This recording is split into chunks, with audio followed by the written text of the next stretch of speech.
right now. So when you hear if there's a lagging, then leave a reply. Okay, right. Sometimes, as usual, now while we are doing the session, sometimes battery might get dead. So then please inform me, right? So unless I don't know, right? Okay. So we'll start. Someone, whether you can hear me speaking, someone leave a reply if you can hear me speaking quickly. Leave a reply. Right. Okay. Okay. Very good. Right. Now, we define we define some definitions, and we discussed one. Then we lost speed. I think we haven't discussed one definition. Today we and average velocity and speed, right? Okay. Then today, I think in the class.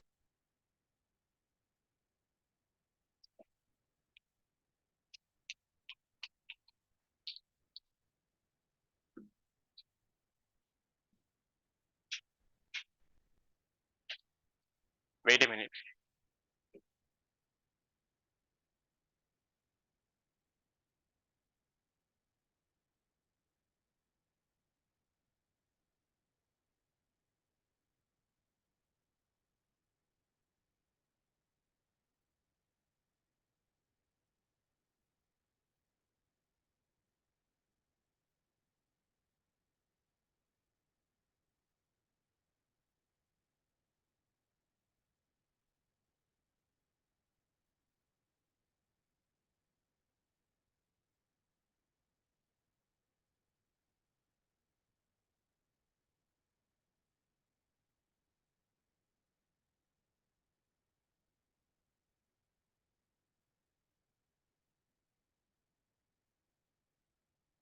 Right. Okay. Now leave a reply if you can hear me speaking quickly. One last time, leave a reply.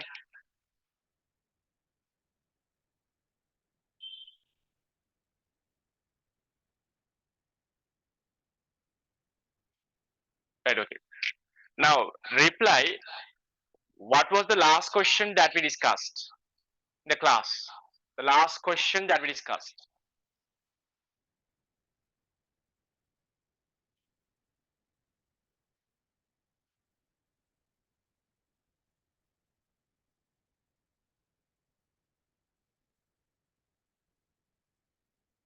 Quickly.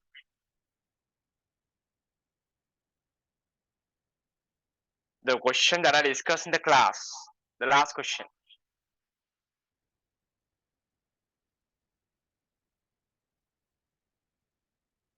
No reply yet.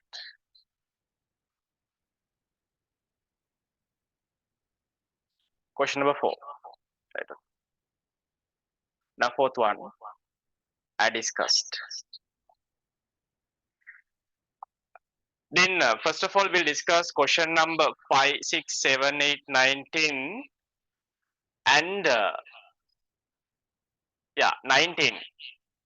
We'll discuss them as soon as possible. Now if you join today, then you won't understand that section, right? Sometimes if you put effort, you can understand also, because it's somewhat pretty similar to your all level knowledge, because you guys know that what is speed, what is velocity, distance, displacement, you guys learned in all levels as well. If you put a small effort, you will understand. In case if you don't understand, after as soon as I finished until question number 10, I will start explaining about acceleration and linear motion equations, right? Then you can understand from linear motion equations. That is the main theory section in linear motions. So therefore, it's completely all right if you don't understand until question number 10. We are starting a new section, linear motions, today. Then start to learn from that point, right? Then I will send the recordings. Then you can go to the recordings and you can get knowledge, right? Okay. Right. Question number 5. I hope that you guys tried. I gave a homework. Question number 4, question number 5 to question number 10. I think I gave it as homework. I think most of you guys tried, but now I'm doing. Question number 5 says what? A man walks 150 meter to the north is in 70 seconds, and then 50 meter to the south in 30 seconds. So usually when you read a question, try to draw a sketch. That's very important. Sometimes you won't understand just by reading the question. But whatever you understood in that question, if you start to draw a sketch, when you look at the data with the sketch, it will be very clear what to do. Now, question number 5 says what? A man walks 150 meters. Fifth one. A man walks 150 meters to the north. Now, this is north. It's what? South. Am I correct? This is what? East. This will be my west. So let's say initially our man is at point capital A.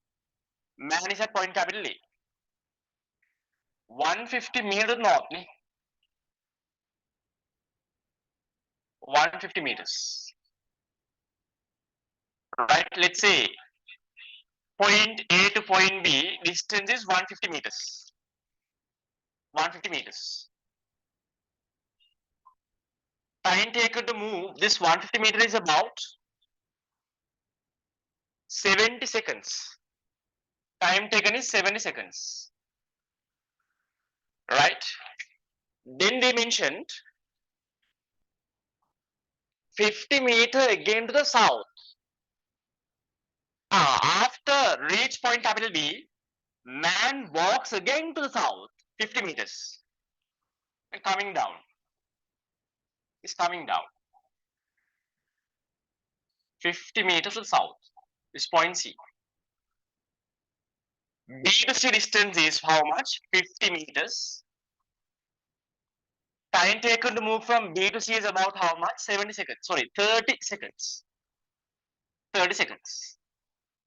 Right. They initially start the motion at point capital A. Now he is moving 150 meters within 70 seconds and reaches point capital B. Then what happens? He comes back to the south, reaches point capital C. B C is 50 meters. Time taken to move from B to C is about 30 seconds. Simply find his average speed. Now, if we want to find average speed means what? Total distance. Average speed means total distance over total time. Average speed means total distance.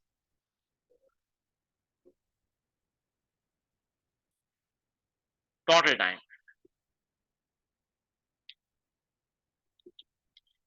From A to C motion, what is the total distance traveled by the man? 150 meters plus 50 meters. Right? 150 plus 50 total distance. Total time taken for the motion A to B, time taken is 70 seconds. B to C, 30 seconds. 70 plus 30. Then 150 plus 50, 200. 70 plus 30, 100. I'm getting average speed as how much? 0, 0 cancel out, 0, 0 cancel out. 2 ms minus 1. Raise your hands. How many of you got for simple A average speed as 2 ms minus 1? Raise your hand.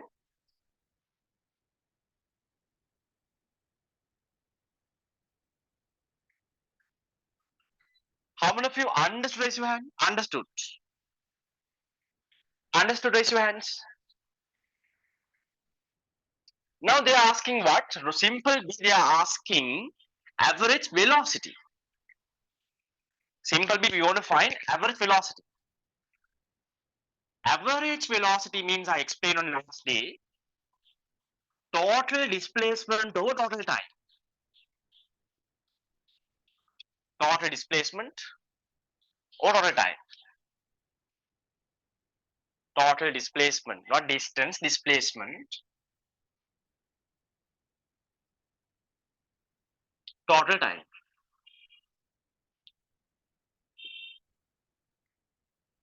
Right? Now, what is the total displacement? Initial point is here, final point is point C. Always displacement means what? The shortest distance between initial point to final point. Then what is the total displacement? In this case, the distance to point capital A to capital C. This is your total displacement. Okay? Initial point is here, final point is here. Total displacement is about how much? 150 meters A to B, B to C is 50 meters. Then what can we say about A to C? Displacement. That is 50 meters. Am I correct? So total displacement is 50 meters. Total time, there is no change in time actually. Time is how much? 70 plus 30. Because when this object reaches point capital C, your object, if the person has taken 100 seconds, after 100 seconds only this object, this person will receive point capital C. So therefore total time is how much? 70 plus 30. 70 plus 30, then we can say 50, 100, 0.5, 0 cancel out. 5 over 10 means how much? 0.5, m is minus 1. Right, that is done. Question number 6. Raise your hands. How many of you did question number 6 by your cell phone? Question number 6 by your cell phone? Only one? Yeah, here my bad, okay. 150, 50 means this must be 100, okay. I made a small mistake. It's 100, my bad. It's 100, me.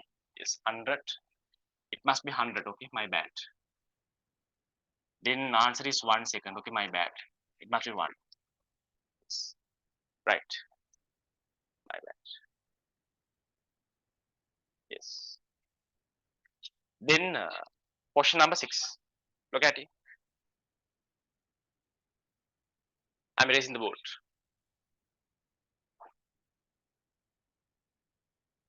Right.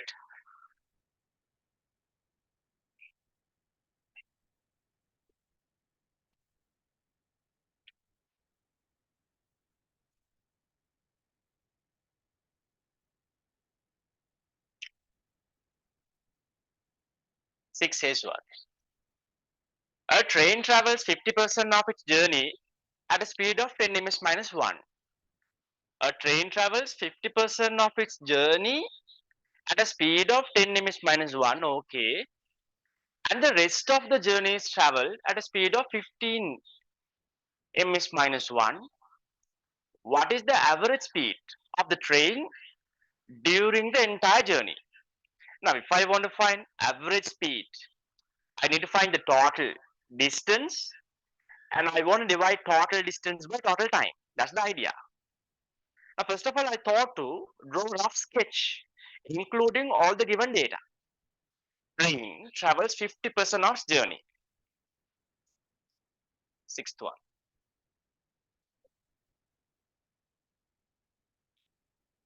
Right.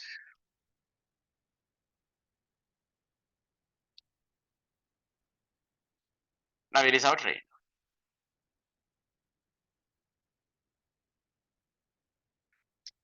Let's say initially train is at point capital A.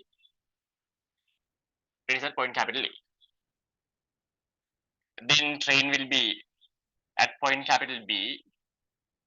When train is at point capital B, train has completed its 50% of the journey. Okay, point capital B. Then point capital C.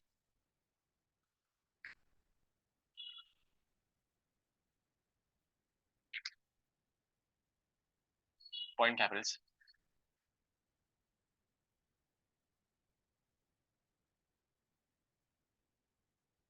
point capital C. Right. First 50% of the journey. Let's say A to B. That is the first 50% of the journey. Remaining is last 50%. Right. Okay. Uh, During first 50% of the journey, train travels at a velocity, sorry, at a speed of 10 ms minus 1. Within first 50% of the journey, train is traveling with a speed of 10 ms minus 1. I say speed is v1, that is equals to how much? 10 ms minus 1.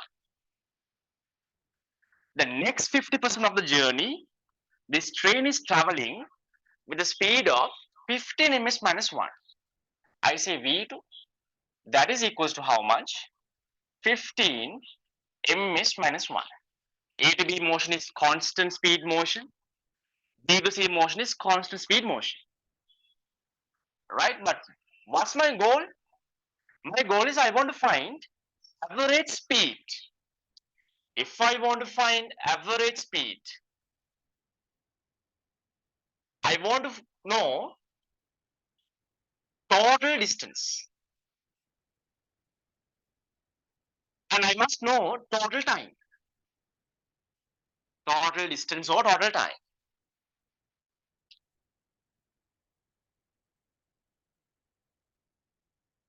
Right? But the problem is, in this question, only given data by them is 10 ms minus 1, 15 ms minus 1, 50%, 50%. Other than these data, they haven't provided data. But you want to understand, in order to do this question, we must define some variables, right? So without defining variables by our cell phone, we can't do this question.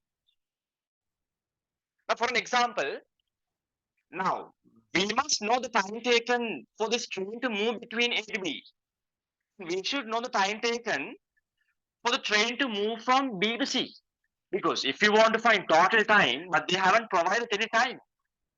So therefore, we want to consider, we want to define some variables. So let's say I am defining some variable. Sometimes that variable might be useful. Sometimes that variable might not be useful. Now I thought of consider total distance of the journey. Let's say total distance of the journey as simple d. I'm going to define simple d. What is simple d? Total distance of the journey. Simple d is defined by myself, okay? Simple d is defined by myself.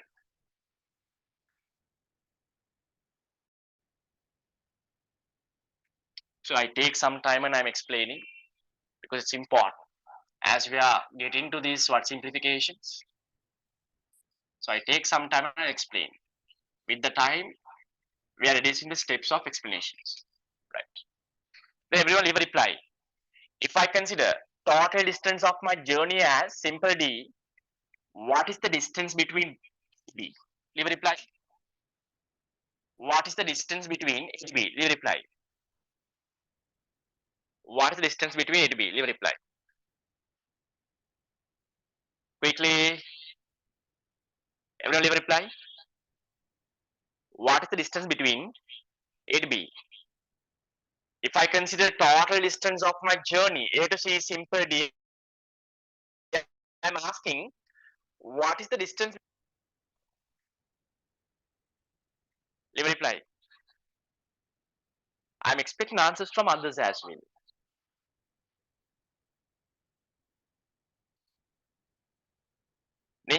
Yeah, 50% of D, that's okay. 50% of D means what? D over 2. 50% means half of D.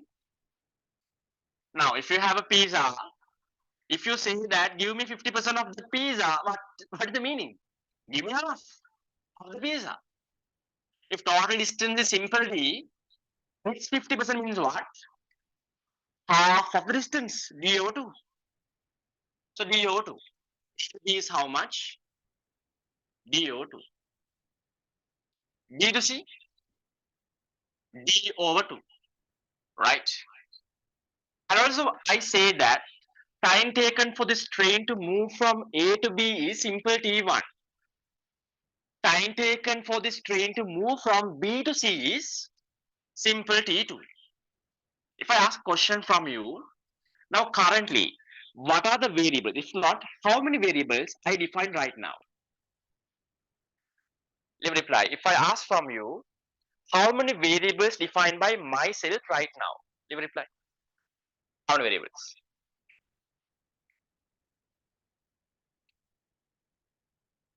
Let me reply. Still time consuming, but if I ask you, how many variables defined by myself? Let me reply.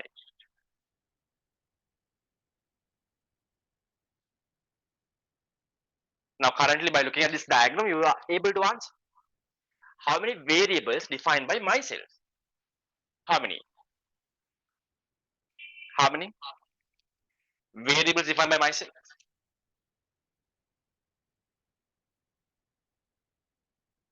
Quickly.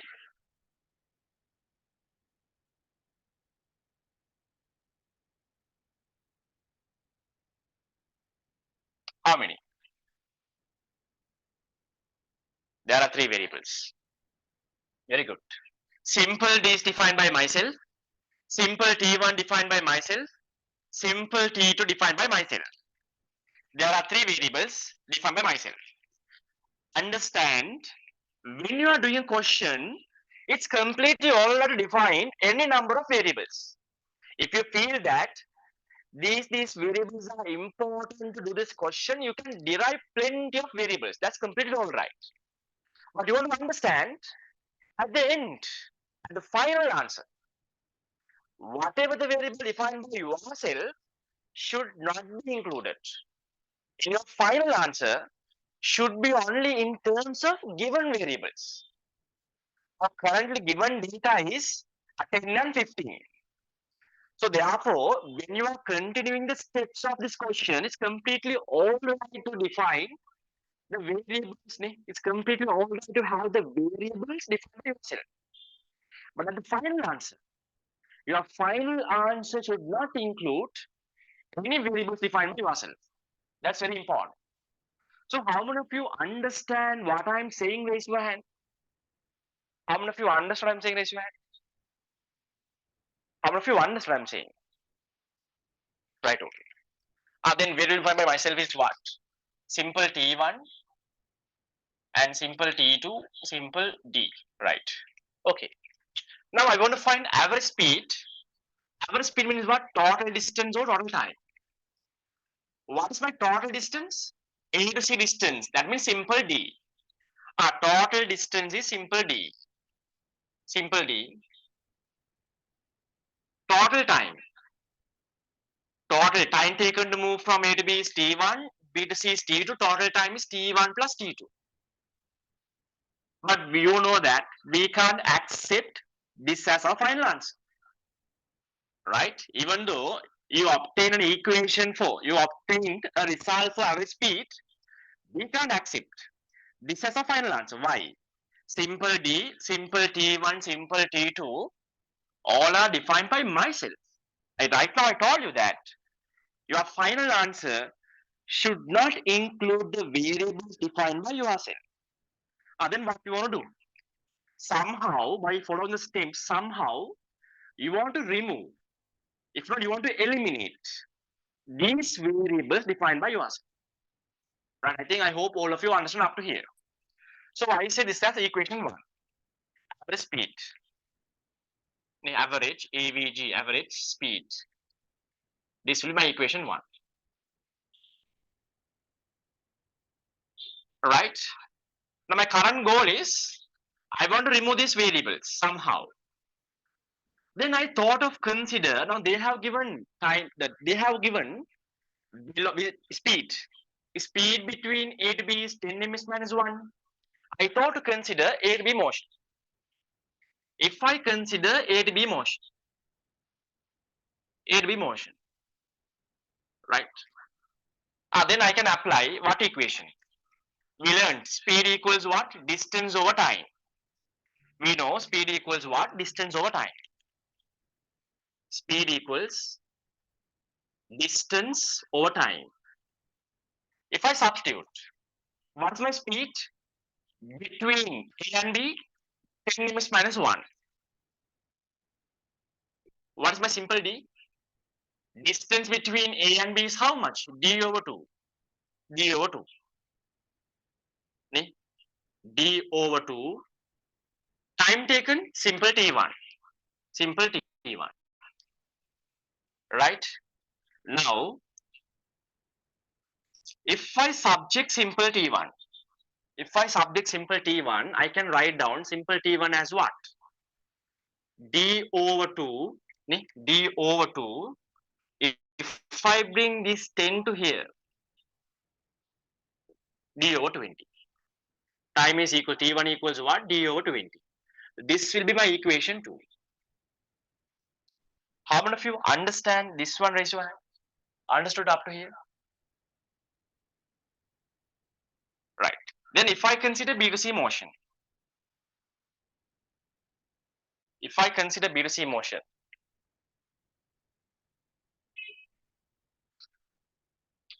B to C, then again if I apply speed equals distance over time, speed equals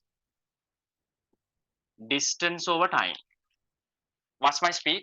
15. Speed is 15. Distance, that is also same as D over 2. D over 2. Time is simple T2. If I subject simple T to time, I will obtain what? D over 2 into 15. That means simple T2 equals what? D over 30. Am I correct? D over 30. Equation 3. Right now, you might be wondering why I took an equation for T1 in terms of simple D. Why I took an equation for simple T2 in terms of simple D. I told you that I want to find average speed. But currently, average speed is in the variables defined by myself. If I want to eliminate or if I want to substitute for these variables, I need some more equations. But now, what's my plan was actually, I thought of writing simple T1 in terms of simple D. T1 equals D over 20. I thought of writing simple T2 in terms of simple D. T2 equals D over 30. Now see, now, now from equation 1, 2 and 3, look at from equation 1, 2, 3. I can say what? I can say average speed. Average speed equals to what? D, I am putting D. From equation 2, I can say T1 is what? D over 20. From equation 2, I can say T1 means D over 20. D over 20. From equation 3, I can say simple T2 means D over 30. I thought of substitute. Right? Then what? Then simple D. I thought of take now. When you look at D over 20 plus D over 30, I thought of take the simple D as my common factor out. If I took simple D as my common factor out, 1 over 20 plus 1 over 30. Then simple D cancel out. And now I will get an answer. 1 over 20 plus 1 over 30. If you simplify that one, 1 over 20 plus 1 over 30 means how much? Separately simplify. 1 over 20 plus 1 over 30 means 20 into 30. If not, you can say 60. Common denominator is 60. Here 3. Here 2. 60 means here 3. 30 means 2. Then 5 over 60. 5 over 60 means how much? 1 over 12. So instead of 1 over 20 plus 1 over 30, I can put 1. Here it is 1. 1 over 1 over 12. This 12 will become raised to the numerator.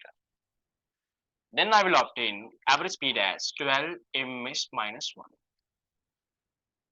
How many of you understood what I did this question? Raise your hands. Really understood? Raise your hands. How many of you really understood? How many of you want some time to do this question? Write down this question. How many of you need a time? Raise your hands quickly. After finished writing, raise your hands. Okay. Then I can assure that you guys written this question quickly. Now don't worry or don't get any fear about these questions. The first time when you look at something, it seems like very complex, but when you adopt that with the time, when you do the same thing again and again, it will become very simple. So therefore, don't judge anything by the first time. You do, you practice, then you will quickly. Then I'll discuss question number 7, 8, 9. Then we are discussing about acceleration. Then the motion equation.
If you finish writing, raise your hands.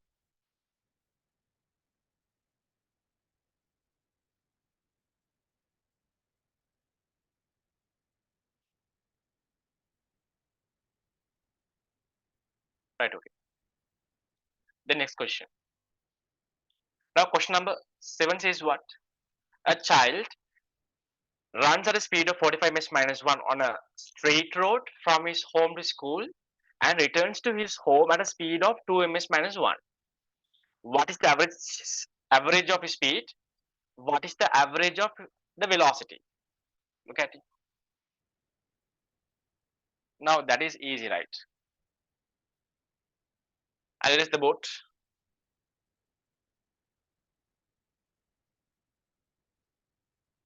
Right. Now still your hands up. Who's still writing hands up? Still writing? No one, right? I'm raising.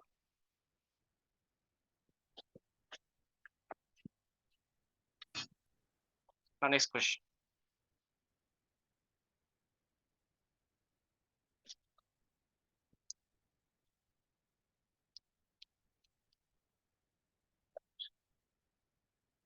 School and home. Question number 7. A child runs at a speed of 45 ms minus 1 on the straight road from his home to school.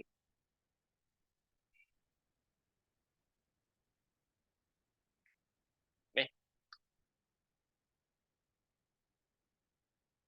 This is a home. It's home. Capital H. And school is what? This is the school. School. Capital S. I said this point is point capital A. This point is point capital B. Point capital B. Right? Okay. So if you didn't try this question, now try with me. You try, while trying, listen to what I'm explaining. Okay. Don't listen for what I'm explaining. So if you have a confident, you keep on trying the question. But while listening to my explanation, you keep on continue the question. Right? Then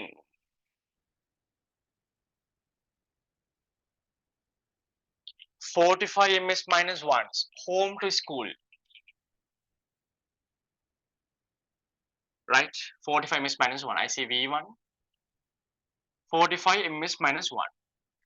This child returns to home with a speed of how much? V2 equals how much? V2 equals 2 ms minus 1. So generally this is it's not possible, right? Now normally, now look at it. Now this one is from home, he likes to go school with very high speed. After school finishes, I think he does not like to come home, right? He wants to stay in his home, in his school, right? So normally what happens? We go very slowly to the school. We go very slow to the school. As soon as school finished, we are returning to our home like very high speed. But this is something opposite. But it's okay. I think the student wants to study, I think. Right? The student would like to study. Anyways, let's say distance between A to B. Distance between home to school is, let's say, simple D. I'm defining a variable. Distance between home to school, A to B is simple D. Simple D is the variable defined by myself. Right? Simple D. And also I say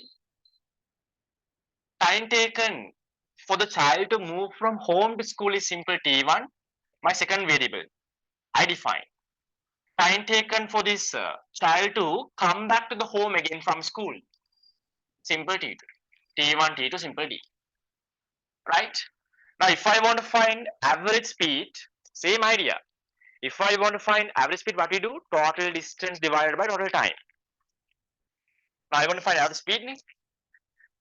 Average speed,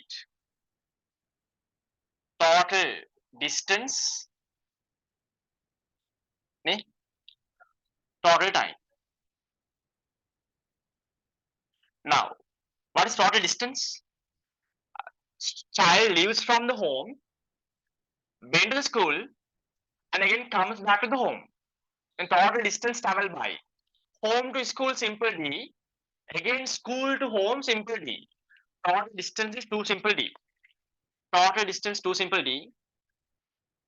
Total time T1 plus T2. Time taken to move from home to school T1, school to home T2, T1 plus T2. But we can't accept this as a final answer. Why? Answer is in terms of the variables defined by myself. Therefore, I want to remove, eliminate, if not subtract, substitute. Then again, I am considering A to B motion, home to school motion, home to school motion, home to school motion. If I consider A to B motion, if not home to school motion, if I apply speed equals distance over time, speed equals distance over time. They have given speed is 45. 45. Distance is how much? Simple D. Time is T1. If I subject T1, very similar to previous question. If I subject T1, T1 equals what? DO 45. Am I correct? Then if I consider B to C motion, sorry, B to A motion again. If I consider B to A motion again, B to A motion again, if I apply speed equals distance over time, speed equals distance over time. What is my speed? It's 2. That is equals to what? Distance, simple D. Now time is simple T2. If I subject simple T2 equals what? Simple D over 2. Right? Then what can I do?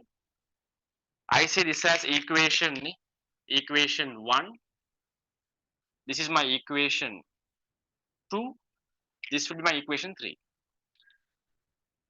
Then from equation 1, 2 and 3, I can say what? From 1, 2 and 3, I can say from 1 2 and 3, I can say what? Average speed equals what? 2 simple D over T1 means what? D over 45 plus D over 2. D over 2. Then if I take my common factor, 2D, if I take D as my common factor, 1 over 45 plus 1 over 2, DD cancel out. Can separately simplify 1 over 45 plus 1 over 2. Common denominator is 90. Here it's 2. Here it's 45. 47 over 90. Then I can write down 2 over 47 over 90. This 90 will come here. 2 into 90 over 47. How many of you understand answer? Raise your hands. How many of you answered this question? How many of you understood this question? Raise your hands. Right, when you simplify it, 180 divided by 47. 180 divided by 47. What is the answer? Right? 180 divided by 47.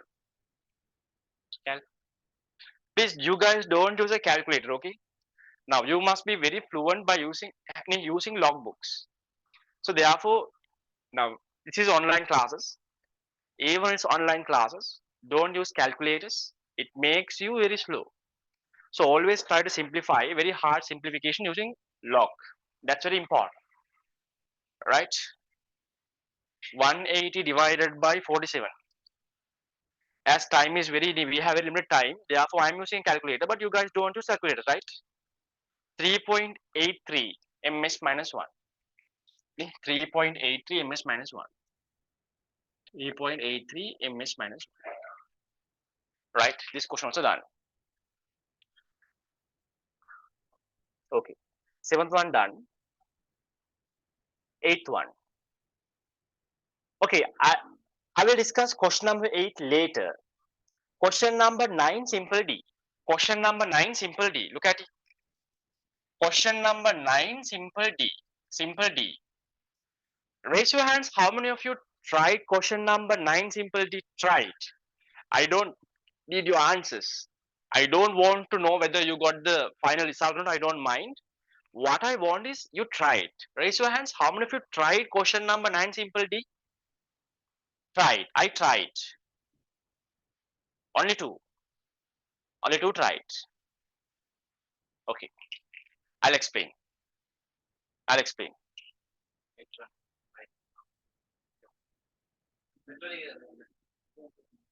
Right. Quickly. Right. Give me 1 minute.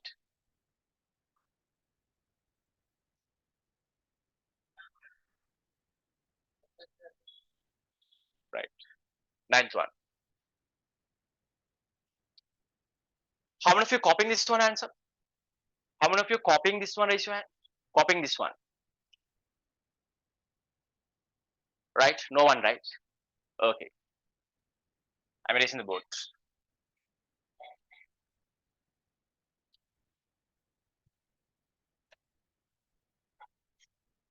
So you know what? Now generally in my classes, even my theory class, what I do after finishing a theory class, I give homeworks. If not, I ask them to prepare a short note. Every week in my theory classes, physically. Now this badge is I'm also very new to these online classes. So I'm doing a physical class in Shakti Institute, Bambalapiti. So usually what I do, generally what I say for my students, after we completed every week, after our theory class is finished, so I ask them to prepare a short note, if not redo the questions that I discussed in the class again and send on the same day. Usually I do that one. So now I am giving that homework for you also. Now today we are doing something right. Now in the class, now currently I tried 3 questions so far.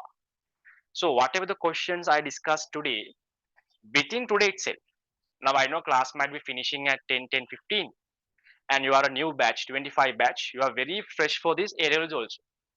Sometimes you never what? You never what? You never waited until 12:30 a.m. and you never studied. So that's obvious. But when you adapt to A levels, it's your responsibility. You have to stay until 12:30 a.m. and you have to study.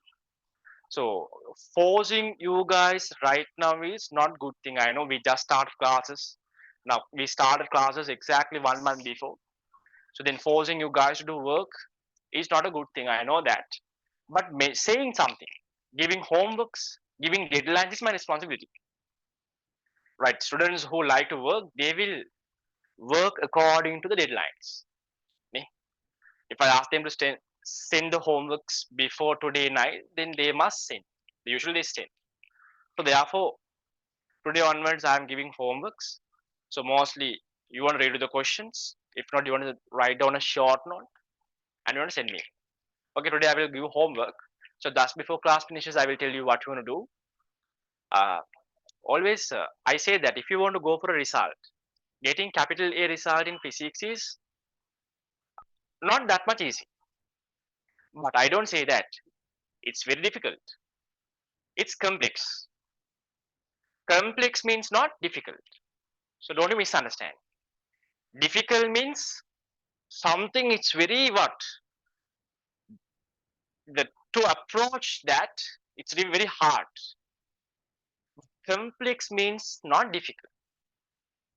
If you properly plan and if you follow your teacher's instructions, if you do that, what I say, getting a result is not difficult. But you must well pre-plan what you want to go, where you want to go, right? So just others doing A-level math science streams, just to show off, just to if you are doing something like that, so you can never survive because right now you don't know how these A-level math science streams are deep. You don't know the depth actually. With the time you will understand the depth. When the time you understand the depth, what happened? You dived so long into the sea, so you can't never come back to the what up again. So therefore, diving so deep is very good, but you want to survive. While surviving, understand the depth of the sea.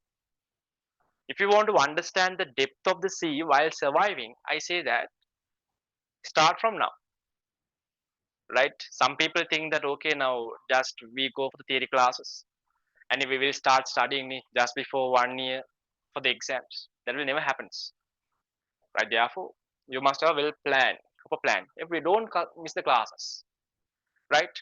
Now I provide recordings for some reasons actually. Every day when someone is requesting recordings, it's very difficult for me also. Now for 1 month, let's say now usually there are 4 weeks for 1 month, right? It's very fair to miss one class per month. It's very fair to miss one class per month. But when someone is missing 2 classes out of 4 in a month means that's a problem. That's a problem. So therefore, when you request something,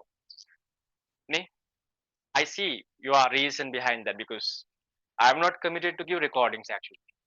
And you know that giving recordings is also not a good thing because I don't know. Last week also I told you that one student, what happened was he was going for a good classes. That means well reputed big teachers class. But he is not going physically. He is doing online physics. So what happened was throughout he's a 24 batch student. So next year he is facing exams. So what he has done is he has all the recordings for the last 1 year. But the problem is yet he didn't watch any single recording. And he was saying that, yeah, I have all the recordings. If I start watching the recordings right now, he says that he will forget. So therefore, he has planned, he is keeping the recordings.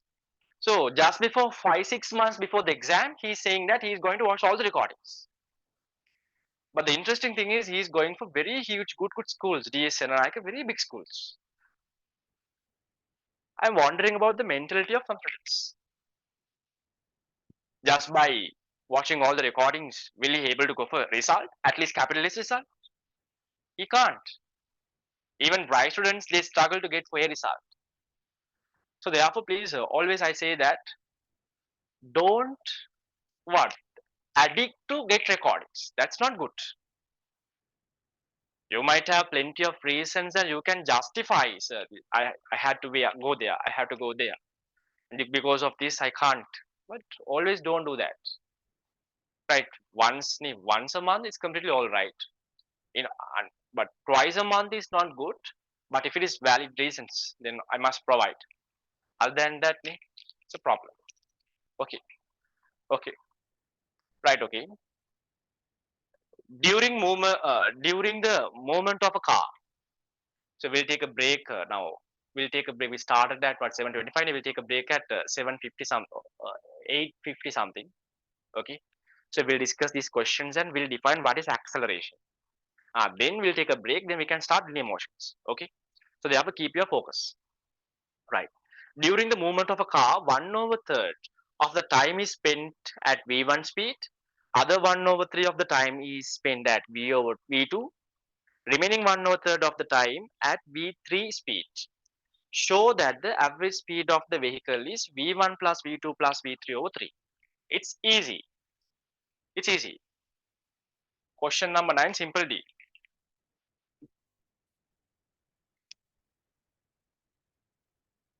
Look at it. A car, whatever. I say this is point capital A. This is my point capital B. I say this as my point capital C. This is my point capital D. Usually I draw a sketch. Some people can get the answer without drawing a single sketch, but it's my responsibility to explain something to understand everyone. So this is the vehicle. It's a car.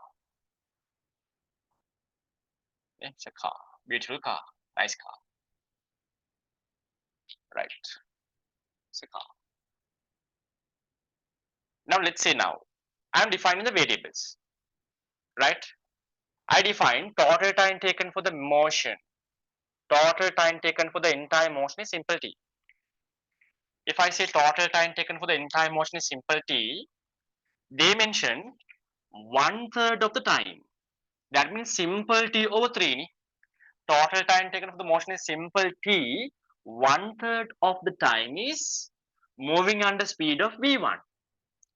Next 1/3 of the time, that means again T over 3, is moving under speed of v2. The last 1/3 of the time, that means again T over 3 time period, this car is traveling with a speed of how much? v3. So therefore, v1, b2c, let's say speed is v2, c2, let's say speed is v3. Okay. Now I define total time is simple t. What is the time taken to move from A to B? Simple t over 3. Simple t over 3 B to C. Simple t over 3 C to D.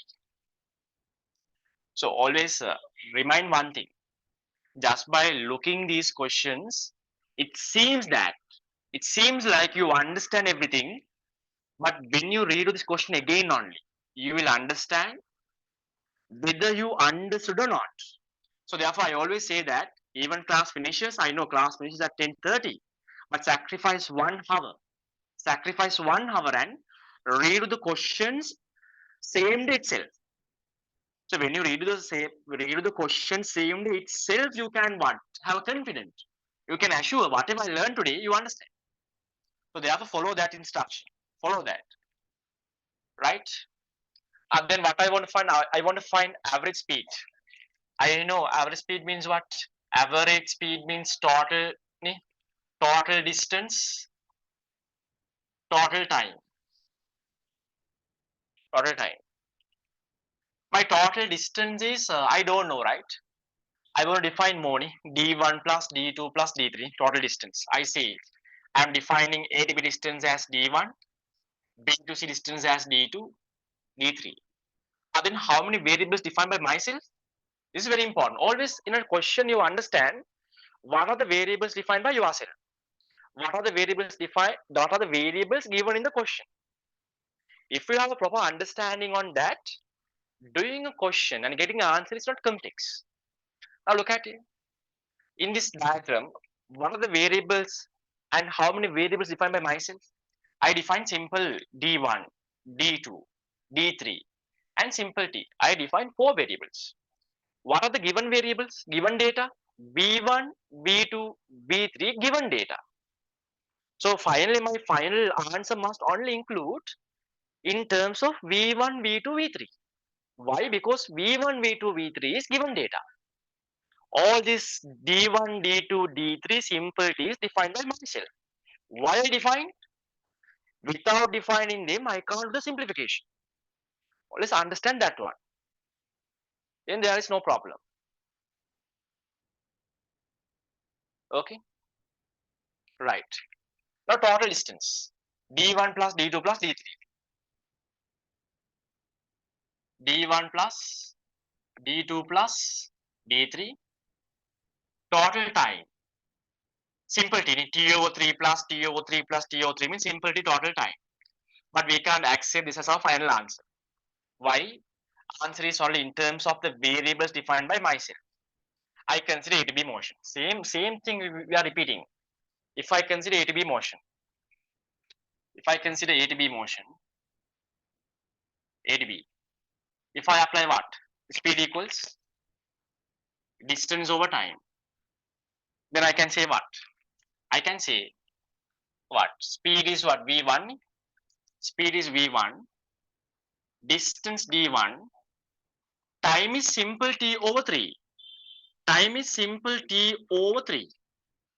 Simple T over 3. If I subject D1, D1 equals what? If I bring T over 3 this side, V1 T over 3. Am I correct? If I subject D1, I can say V1 into T over 3. So likewise, if I consider B to C motion, if I consider B to C motion, if I apply what? Speed equals distance over time. What's my speed? This time my speed is B to C, speed is V2. It's V2. So V2 equals what? Distance D2, distance it's D2, time is what? Time is T over 3. Then I can say what? D2 equals V2 T over 3. What about C to D? What about C to D?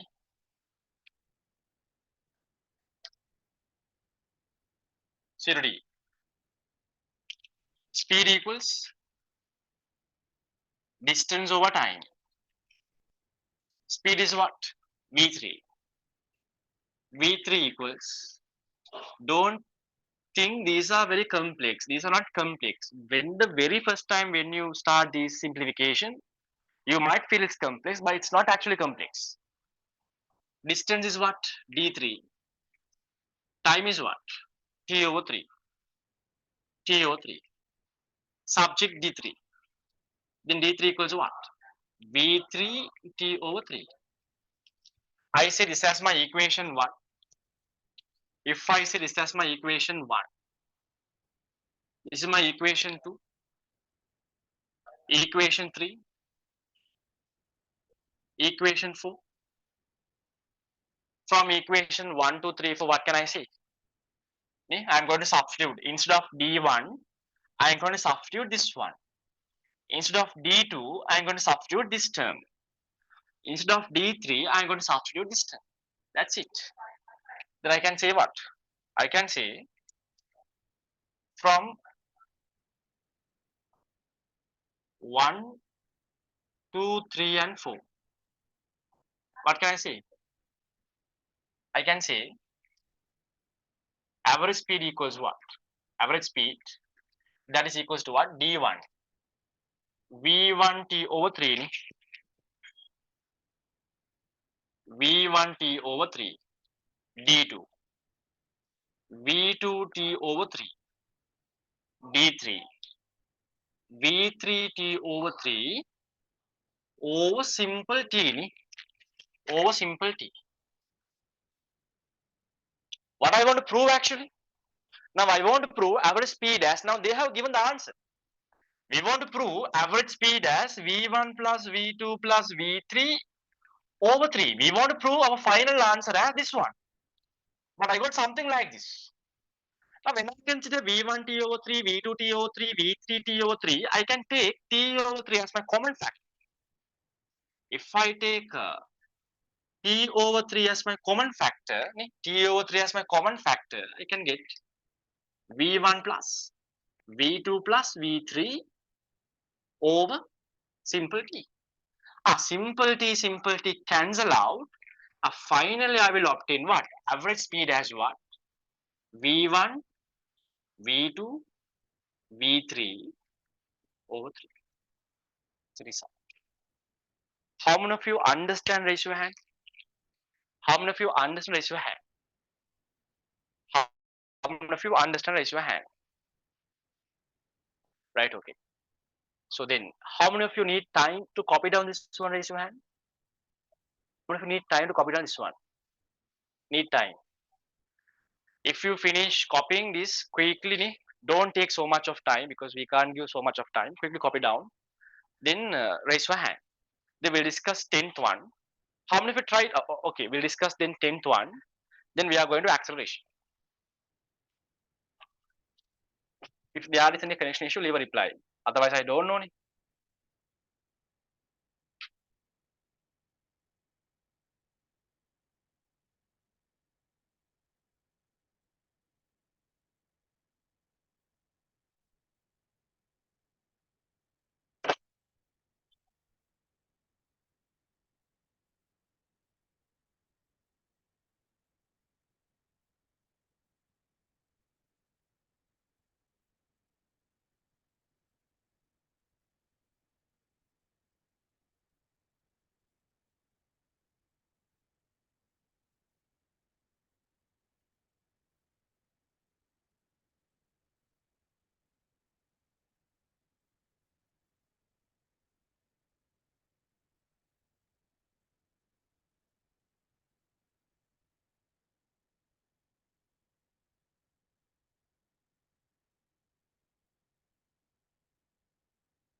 If you finish writing, raise your hands.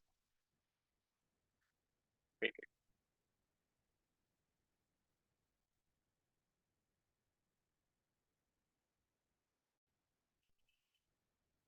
Okay.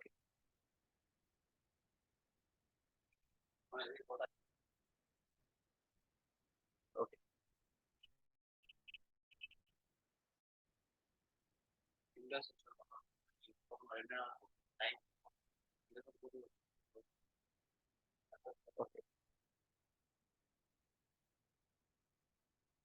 Right, okay. Then 10th one. 10th one. I'm starting 10th one as well. The last question. When one vehicle is in motion, one third of the total displacement is at speed, other one third. Now, previously, question number 9, simple D, one third of time, one third of time. Now, here in question number 10, one third of the displacement, one third of the displacement, right? V1, one third of displacement is V2, remaining one third is at V3 speed. Show the average speed. Average speed, total distance or total time, same thing is repeating, right? If I erase this one, look at it, right? Now look at it.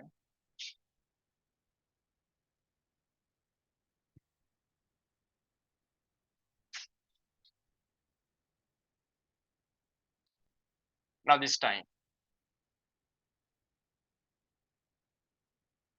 I say total distance. Now it must be corrected as distance. They're asking average speed.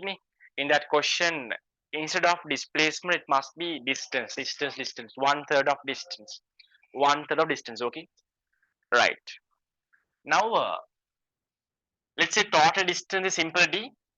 1/3 of the distance means what? D over 3. I define total distance as simple d.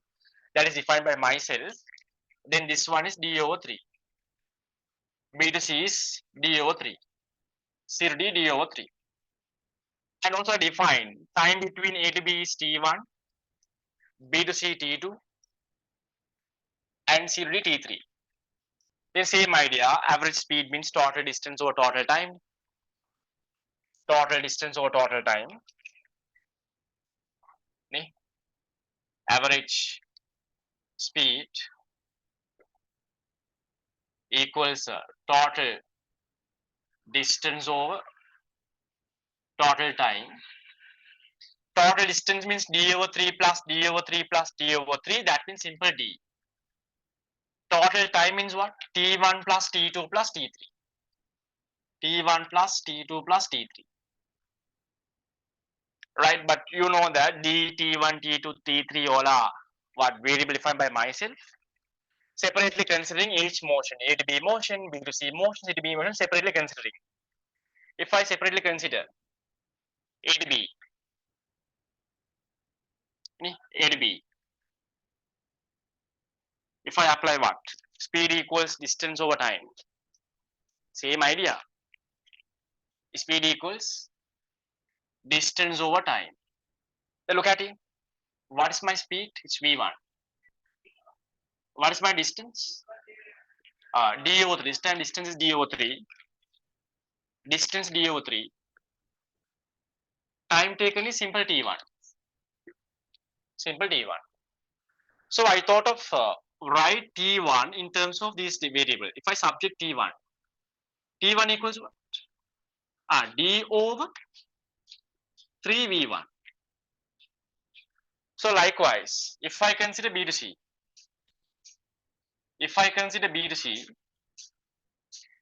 what is my, if I say equation, speed equals distance over time, then speed is what? V2 equals distance simple d over 3 times T2. When I subject T2, T2 equals what? D over 3V2. Very similar manner if I consider C to D motion, any speed equals what? Distance over time. Then V3 equals what? V3 equals D over 3 time is simple T3. So when you subject T3, you will end up with what? T3 equals D over 3V3. This will be your equation what? 2. Equation 2. This will be your equation 3. Your equation 4. Your equation 4. This will be your equation 1. If you from 1 to 3, 4, we can say what? From 1 to 3, 4, I can say what? I can say, look at it, average speed. Average speed equals what? D. What is what T1? T1 means D over 3 V1. D over 3 V2. T3 means what? D over 3 V3. If I take D over 3 as my common factor, D, if I take D over 3 as my common factor, V1, sorry, 1, if I take D over 3 as my common factor, I will obtain, look at it, 1 over V1. If I take D over 3 out, 1 over V2. If I take D over 3 outside from the brackets, 1 over V3. Look at it, then what happens? Simple D cancel out. I can move this 3, I can move this 3 this side. Am I correct? Right? Here simple D cancel out. Then I can bring this 3 this side to the numerator. Then I'm getting what? I am getting 3 over, I'm getting 3 over 1 over V1 plus 1 over V2 plus 1 over V3. Now, I thought of separately simplify. I can simplify in here also. Sometimes you might you might what confuse. I thought of separately simplify this one and putting here. If I simplify 1 over V1, 1 over V2, 1 over 3 V3, look at 1 over V1 plus 1 over V2 plus 1 over V3. What is the common denominator? V1, V2, V3, right? O level maths. O level maths, right? V1, V2, V3. Then here it's V2 plus V3, V2 into V3. And here it's V1, V3. And here it's V1, V2. Substituting here. Then I'm getting 3 over, look at it.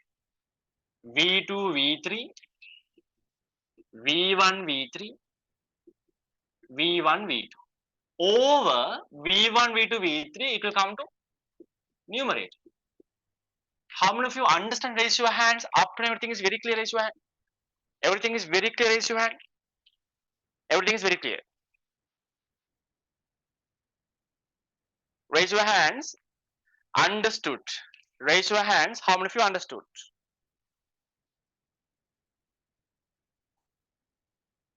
Raise your hands. How many of you understood?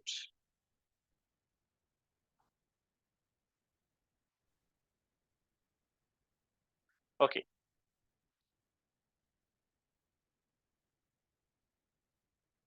Now look at you now. Now this is maths, right? Now here I can take my d over 3 as my common factor. Look at you. Forget about this. If you consider d over 3 v1, d over 3 v2, and d over 3 v3. If you take d over 3 as your common factor, if you take d over 3 as your common factor, I can write down d is here, d over 3 I took out. Then I can write down 1 over v1 plus 1 over v2 plus 1 over v3. Then what can I do? Look at it. Then I can cancel out simple d and simple d. Then you know that now. I can bring this 3 to the numerator. Am I correct? If you divide, look at it. D over 3. Always you might learn that. Then if you have something like this, you can bring this 3 to the numerator. Then you can write down 3d over d. That means what? What is the meaning of this one? D division d over 3. D over d over 3 means what? D division d over 3. Then this division will become multiplication. 3 over d. This will changing. D cancel out, it's 3. So that's why I cancel out d and I brought this 3 to the numerator. You understand? Then what I did, I separately simplified this one because I considered 1 over v1, 1 over v2 plus 1 over v3 separately, and I took the common denominator. So 1 over 2 plus 1 over 3 minus the common denominator. 2 into 3, 6.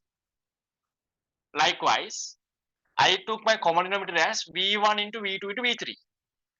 Based on that, I got these values. I don't explain why this came. You can come to a conclusion from your oral knowledge, right? Then if I substitute this one here, instead of 1 over v1 plus 1 over v2 plus 1 over v3, if I substitute this term here, I will get v2 v3 v3 v4 v1 v2 over what? Over v1 v2 v3. As I discussed here, I can bring this one up. Then I will obtain 3 v1 v2 v3 is final answer, right? Is that clear? Raise your hands. How many of you really understand? Raise your hand. Raise your hands. How many of you understand? Now, okay. Now look at here. Now, time is time is exactly 8:36. Right now, I will give 10 minutes time. Then come at 8:46. I'll give a 10-minute break. We'll come at 8:46. Then we'll discuss about acceleration, deceleration as soon as possible. It won't take so much time. We'll discuss about acceleration. Then we'll go to linear motion equations, right? Come at 8:46. Wait, exactly come at 8:47. Now time is exactly 8:37. Come at 8:47.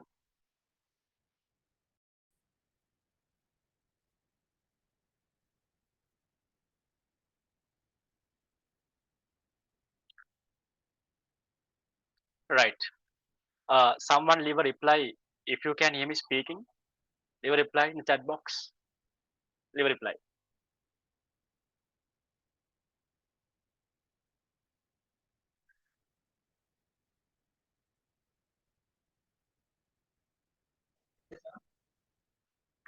Right. Okay. Yes. Right. Then we discuss now. Up to now, linear motion. Now, when we start mechanics, everything is very critical. So don't miss any single day. So come every day. It's night time, right? It's a weekday night time. I think, because you, if you want to go out, don't keep to go out in weekdays because you are doing A levels. So therefore, still you just came for A levels. You are very new. So therefore, you don't know the depth of the A level, but you will understand with the time. So what we discussed up to now, we discussed, we defined, because now we are analyzing. If not, we are observing, we are studying the motion. So when we study motion, we need to define some physical quantities. In order to study motion, we need to define some physical quantities. Now currently we defined distance displacement, velocity speed, average what? Average speed and average velocity. Now we'll discuss about acceleration.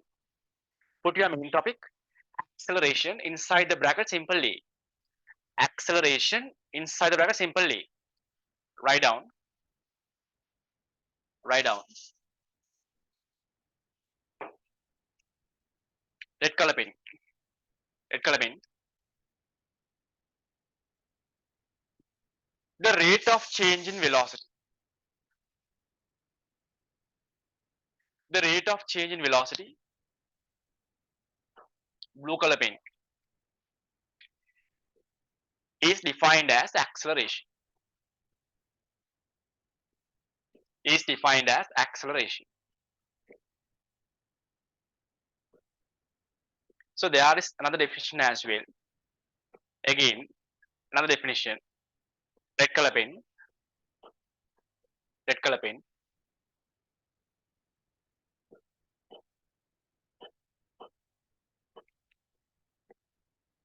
Write down.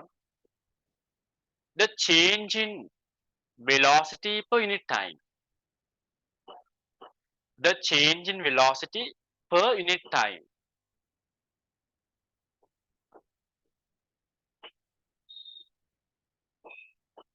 Blue color pen is defined as acceleration.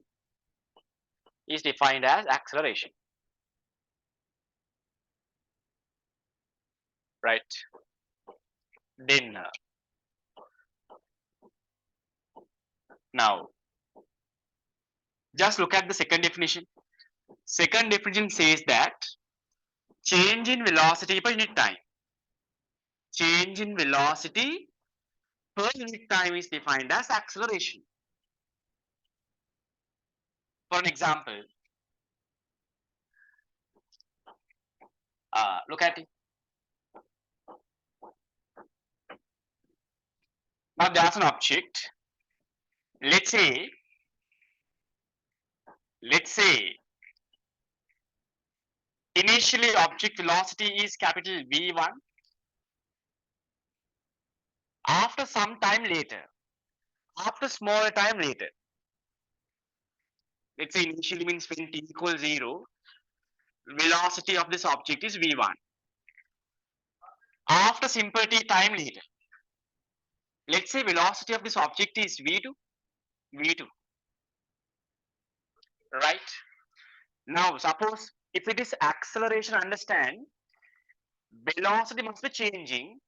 If it is acceleration, velocity must be increasing actually. Then you want to understand, suppose this object is accelerating, velocity is gradually increasing like the direction. Then if I say velocity at t equals 0 is v1, velocity is v2 when t equals simple t, which one is larger? If your velocity is increasing, v2 is larger than v1. We know that, right? v2 is larger than v1. Because why? This object is accelerating. So you know what is acceleration means. Because in our day-to-day life, Every day we are familiarizing with this what? Incidents related to acceleration. If you have personal bike, personal car, then you're accelerating your vehicle. You are increasing your vehicle.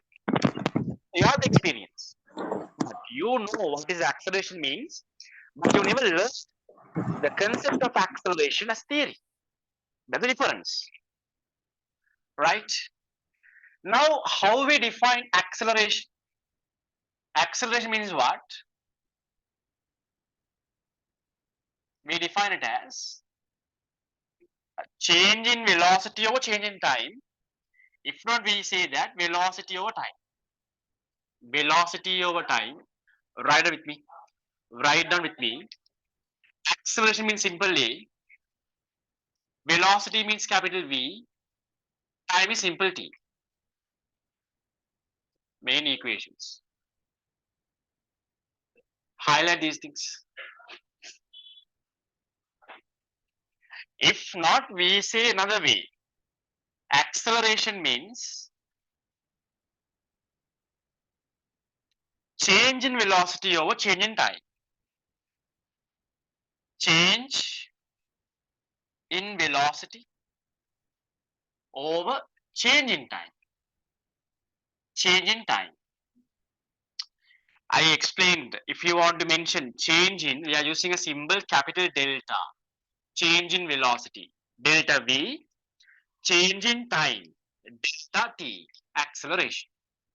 So write down this one as well. Highlight. Then we'll go to the units. What is the unit of velocity? M is minus 1. M is minus 1. What is the unit of time?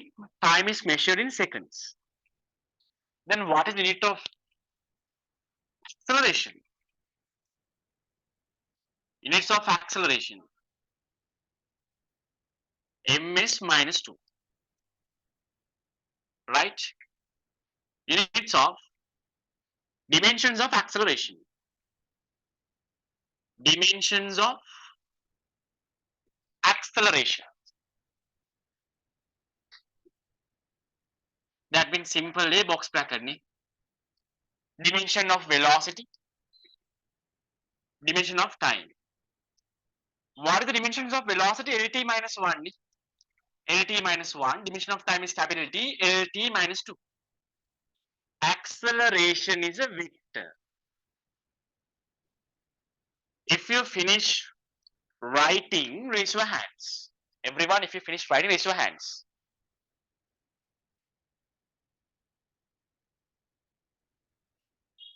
If you finish writing, raise your hands.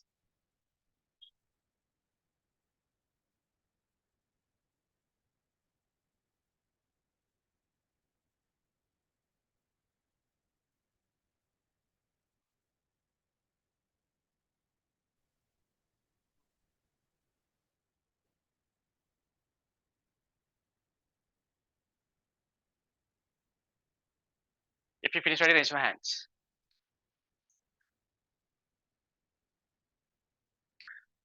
You want to know what is the physical meaning of acceleration, right? If you just by learn by heart these equations, sometimes you can do questions, but you want to understand what is the meaning of acceleration. Now look at it. Now suppose if they mention this object is moving under constant, this object is moving under constant 10 ms minus 2 acceleration. Look at it. In a question they have given there is a car, that car is accelerating under constant 10 ms minus 2 acceleration. I hope you wrote down these things.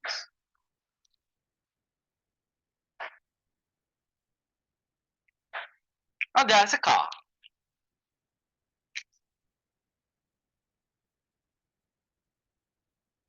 This car is, look at it. Let's say when the time is t equals 0, let's say velocity of this car is 0. Car is initially at rest. Now they mentioned this car is accelerating under constant acceleration. Constant acceleration of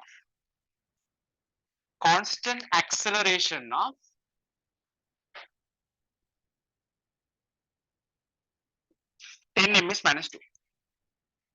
10 m is minus 2. Now, what is the meaning of this? What is the definition of acceleration? Definition of acceleration says that change in velocity per unit time. Change in velocity per unit time. What is acceleration? Every 1 second, change in velocity. I explained that acceleration means always velocity is increasing. Then what is the definition of acceleration? Increase in velocity for every 1 second. Definition of acceleration is what? Change in velocity for unit time. Unit time means I mentioned 1 second. Every 1 second, what is the increase in velocity? Every 1 second, what is the increase in velocity? That's what we call as acceleration. Everyone leave a reply. If this car is traveling under constant 10 ms minus 2 acceleration, then everyone leave a reply in chat box. Everyone leave a reply in chat box. When the time is t equals 1 second. When the time t equals 1 second, what is the velocity of the car? What is the meaning of 10 ms minus 2? Every 1 second. If they mentioned acceleration of this car is 10 ms minus 2, it says that every 1 second velocity is increasing by 10 ms minus 1 velocity. The meaning of this is every 1 second velocity of the car is increasing by 10 ms minus 1. Leave a reply everyone in the chat box. When t equals 1, what is the velocity of the car? Leave a reply. Everyone, leave a reply. Leave a reply. When t equals 1 second, what is the velocity of the car? Leave a reply everyone. Quickly. Everyone leave a reply.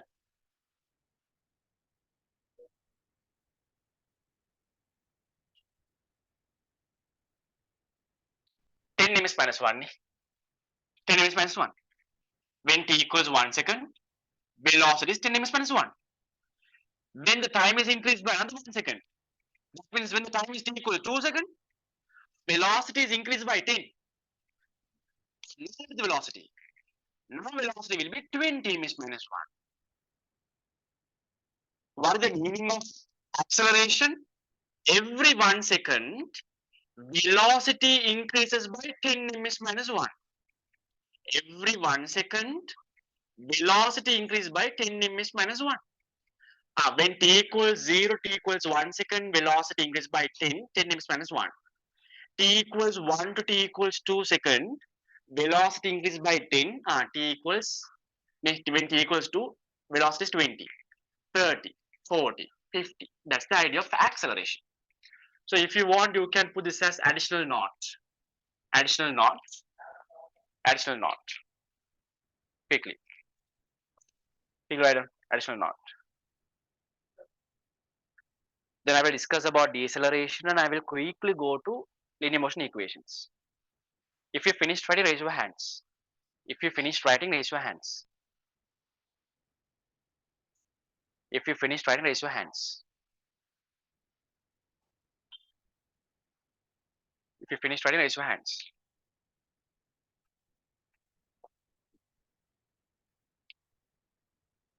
Now main topic, deceleration.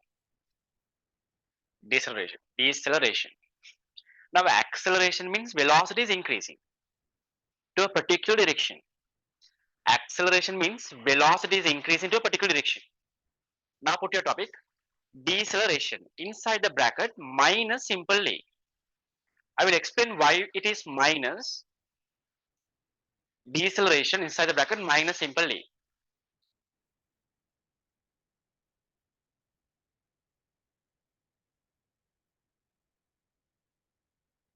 Red color pen, write down. Red color pen, write down. The rate of reduction in velocity.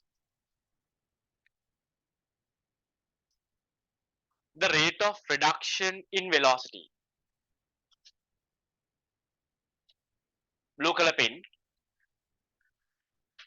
is defined as deceleration.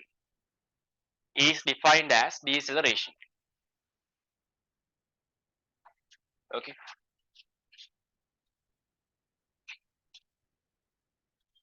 Important, super red color pen. Important, super red color pen.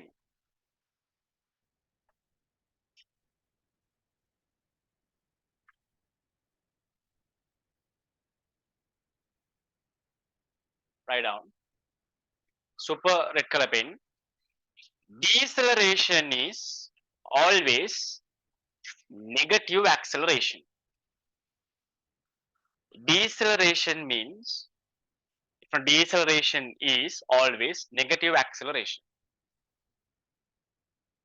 Highlight deceleration, highlight negative acceleration. Now look at here. Now look at it. I will explain this idea. Now look at it.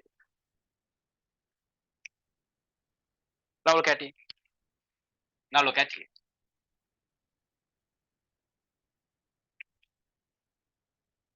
Now we know now, right now we define what is acceleration. Now we have a good understanding. Now let's say now there's an object. There's an object. There's my object. Now it is mentioned that this object is accelerating the right side direction with a constant acceleration simply. Now normally I'm not sure whether you guys know that usually if you represent only one arrow, it is about velocity. If you represent two arrows, it represents acceleration. So therefore in your sketches also, I don't give it as a note actually. When you represent only one arrow, it says that velocity. When you represent two arrows, it says that acceleration. Now this object is accelerating. That means acceleration is a vector to the right side direction. What will happen to the velocity? Velocity is increasing. Velocity is increasing to the right side direction. When this object is accelerating, velocity is increasing 0, 10, 20, 30, 40, 50. Likewise, velocity is increasing with time. Velocity is increasing with time. Okay. Velocity increases right side direction. Velocity increases. Velocity, very careful listen. It's very important point. Very careful listen. Everyone focus here. Velocity increases. Velocity is increasing. Now, when this object is moving to the right side direction, velocity is increasing to the right side direction. If I ask a question, what would happen with the velocity? When you consider right side direction, velocity is increasing. If I ask a question, what would happen to the velocity to the left side direction? If I ask a question, what would happen to the velocity to the left side direction? When you look at the right side direction, velocity is increasing. When you look at the left side direction, what is happening? What's happening? Velocity is decreasing, right? How many of you understand? When you consider left side direction, velocity is decreasing. Raise your hands. How many of you understand? To the left side direction, velocity is decreasing. Raise your hands. Raise your hands if you understand. Velocity is decreasing. When velocity is decreasing, we define it as what? When velocity is decreasing, that is what we call as deceleration. Left side is deceleration. This side direction, deceleration. Deceleration. Right? Then what can we say about the deceleration always? Deceleration is always negative acceleration. Right? Right side direction acceleration, left side direction deceleration. Then I can say deceleration means what? Deceleration means always negative acceleration. minus simple d. That's why we define deceleration always minus simple d. How many of you understood deceleration means negative acceleration? Raise your hand. How many of you understand deceleration means negative acceleration? Raise your hand. Okay, write on this one also. Then finished. Then first section is finished entirely in motions. Now only we are going to critical. The critical and important section, right? So now we are going now. Maximum I will do the class now. We started at 7:25. Today I will do until 10:15. 10:15 until ni. So we have roughly 1 hour. So keep your focus, right? Keep your focus.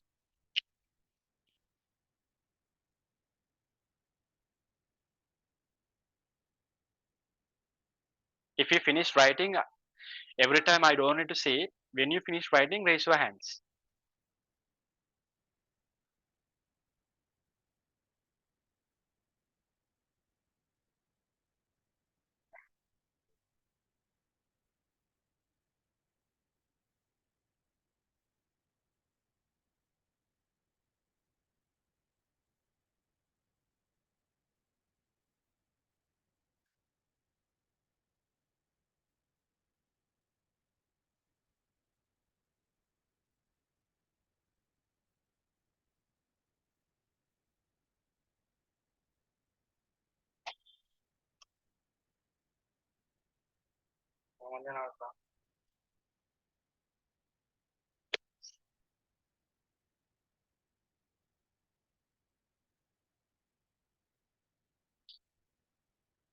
Right. Then we finished distance, displacement, speed, velocity, average speed, average velocity, acceleration, deceleration. We understood, right? Now additional note. Additional note. Now look at it. Now can you remember how we defined average speed, average velocity? Now I mentioned that average speed means, if not average velocity means, if it is average speed, that is defined as if you divide total distance traveled by that object by the time period, then we obtain average speed. Then I explain what is average velocity. If you obtain the total displacement of that journey and if you divide the total time, we are getting what? Average velocity. But understand there is another way to find average velocity, if not average speed, right? Super. Now write down, very important point. Write down like this. Generally, for any motions, generally for any motions inside the bracket, when object, okay, generally for any motions inside the bracket, constant velocity or under acceleration inside the bracket, constant velocity or under acceleration, close the bracket,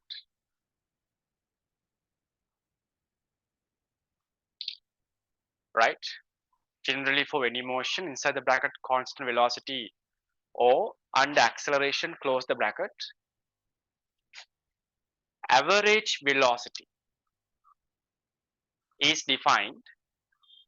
Average velocity is defined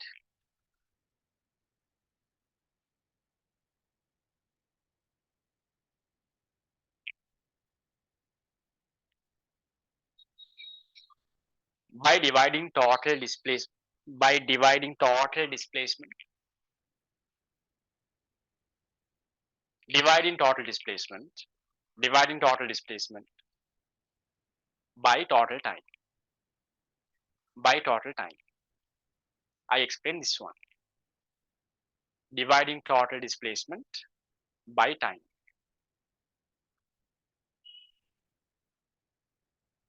Highlight for any motion one color, for any motion one color. Another highlighter, constant velocity or under acceleration. Use two different highlighters. For any motion, one color. Constant velocity and acceleration, another color. Then write down that equation. Average velocity equals, write down. Average velocity equals total displacement over total time. Average velocity equals total displacement over total time. Total displacement over total time. Box it. Box it.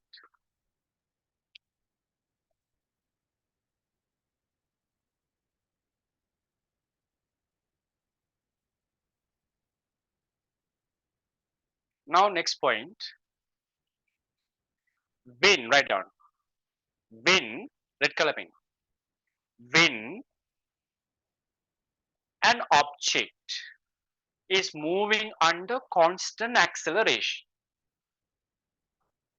When an object is moving under constant acceleration.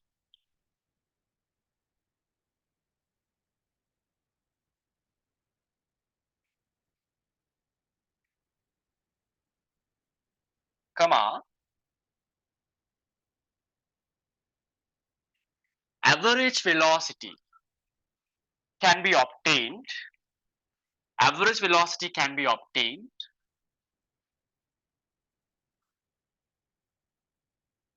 average velocity can be obtained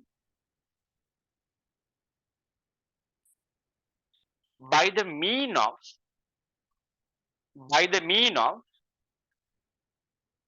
initial velocity and final velocity of the motion. By the mean of initial velocity and final velocity of the motion. Now look at it. By the mean of initial velocity and final velocity of the motion. This is very important because we start derive linear motion equations from this idea. Now let's consider that an object. Very carefully listen. Very carefully listen. Right?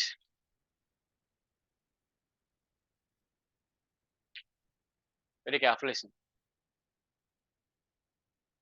Look at it. Look at it.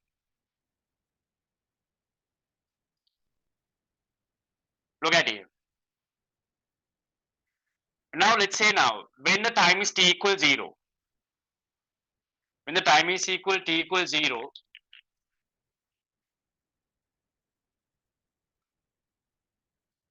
let's say velocity of this object is v1. Velocity of this object is, let's say, v1. v1. After simple t time, let's say now velocity is capital V2. Why? This object is accelerating under constant acceleration. Please highlight in that sentence you wrote last, constant acceleration. Constant acceleration.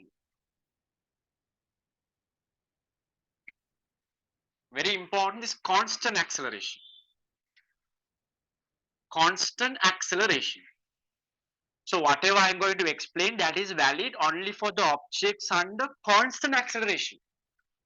Because sometimes acceleration cannot be constant. Some motions are there, acceleration is also increasing. We know that when object is under acceleration, velocity is increasing. There are some motions, acceleration also increasing with the time. Whatever I'm going to explain right now is not valid for increasing accelerations or decreasing accelerations. Whatever I am going to explain is only valid for constant acceleration motions. Look at it. Now, normally, if you want to find the average velocity within simple t time period, I say total displacement done by this object is capital S. Total displacement done by the object is capital S. Capital S. Then, if you want to find what? Average, if you want to find average what? Average velocity, we usually what we do? We usually average velocity means total displacement. We divide total displacement by total time.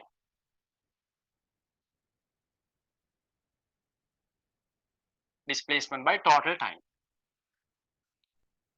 So according to this diagram, what is my total displacement? Within simple t time period, capital S. Average velocity means, okay, capital S over total time is simple t, right? This is the equation. Normally, this is what we derive. We have done questions using this idea. But I told you, this equation is valid for any type of motion. You can use this, if you want to find average velocity, you can use this equation for any type of motion. Constant velocity or constant acceleration or changing acceleration or any types of motion, you can use this equation, right? But suppose if your motion acceleration is constant, then there is another way to define average velocity. And another way is, average velocity means, suppose if the acceleration is constant, if acceleration is constant throughout the motion, constant, then I can say average velocity as initial mean of initial velocity of the motion and the final velocity of the motion. Initial velocity, mean, initial velocity. What is the mean? Initial velocity plus final velocity over 2. That's the mean. If you want to take a mean for two things, you add them and you divide by 2. Final velocity over 2. How many of you understood this one? Raise your hand. This is only valid for constant acceleration motion. How many of you understand up to here? Raise your hands. Raise your hands.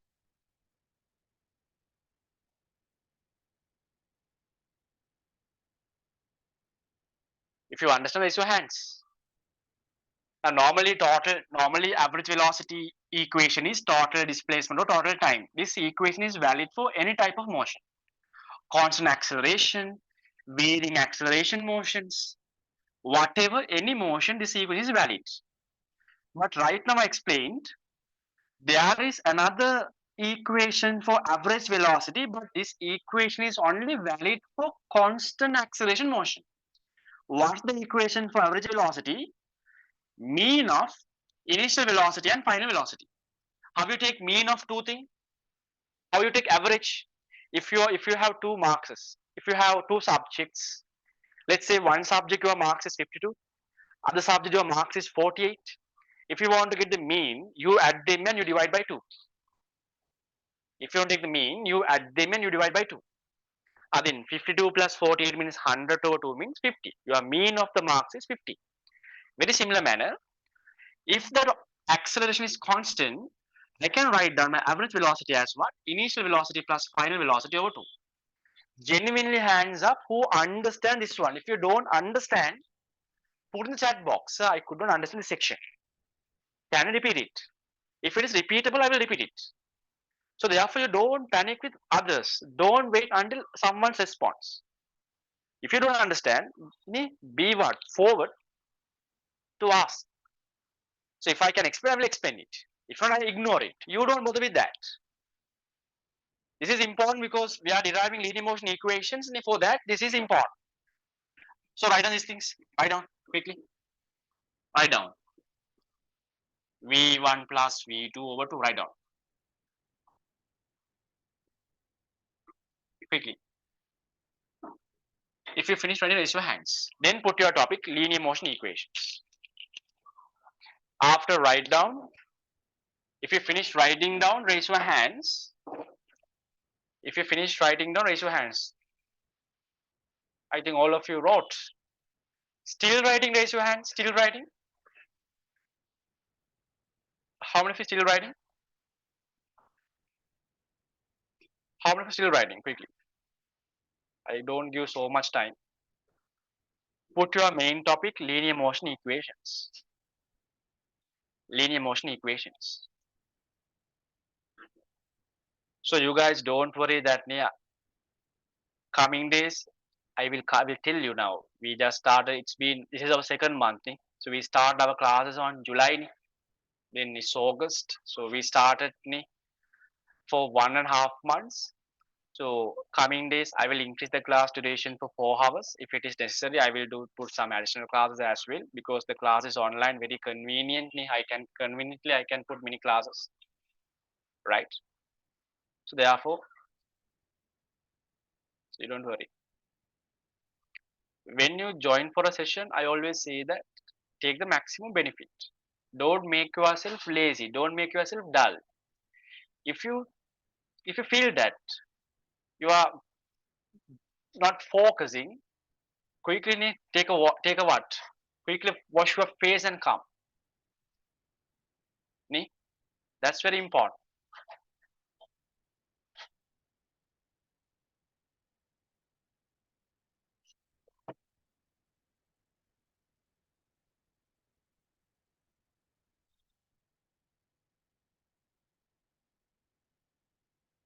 Right, okay.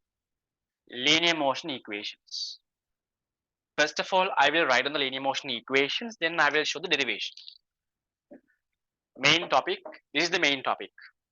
The people who missed the previous parts, I hope that you guys know what is distance, displacement, speed, velocity, acceleration, you guys know. So based on that, I assume that you guys can understand this linear motion section.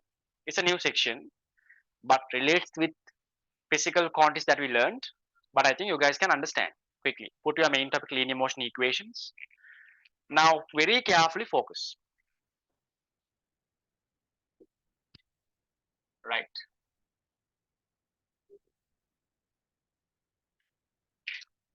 Now we know that most of the motions in our day-to-day life, most of the motions in our day-to-day life, always they are not constant velocity motions.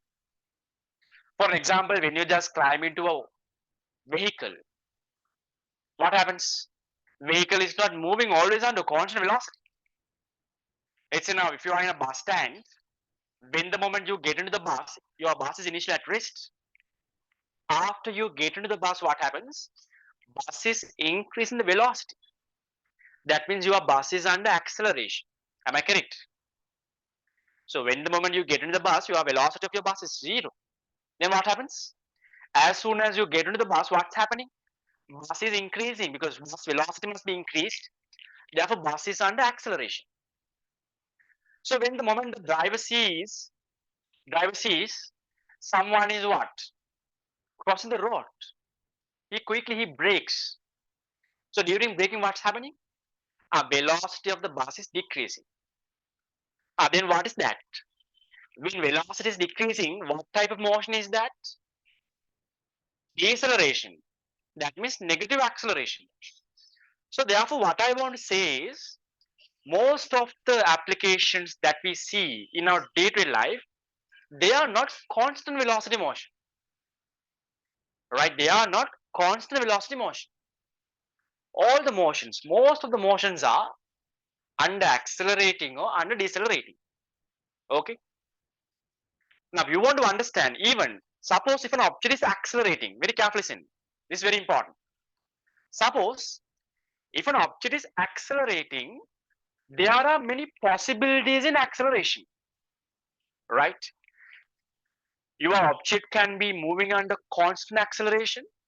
If not, your object can be moving under increasing acceleration. Your object can be moving under decreasing acceleration, right?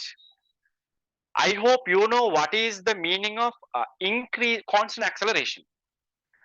If I say increasing acceleration and decreasing acceleration, still you don't know the idea, but I'll give a small understand. Look at it.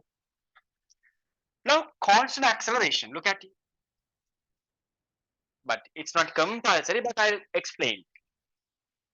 Constant acceleration means, look at it, very carefully listen. Now, maximum I will do until what? Now, time is 9:30.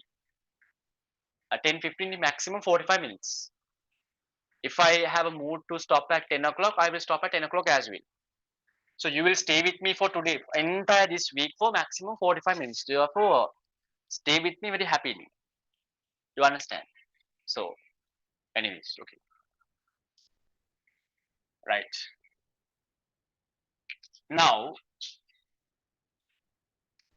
constant acceleration motion means what? Every 1 second. If an object is moving under constant acceleration, what is the meaning of that? Every 1 second, velocity is increasing in constant manner. Let's say this object, look at it.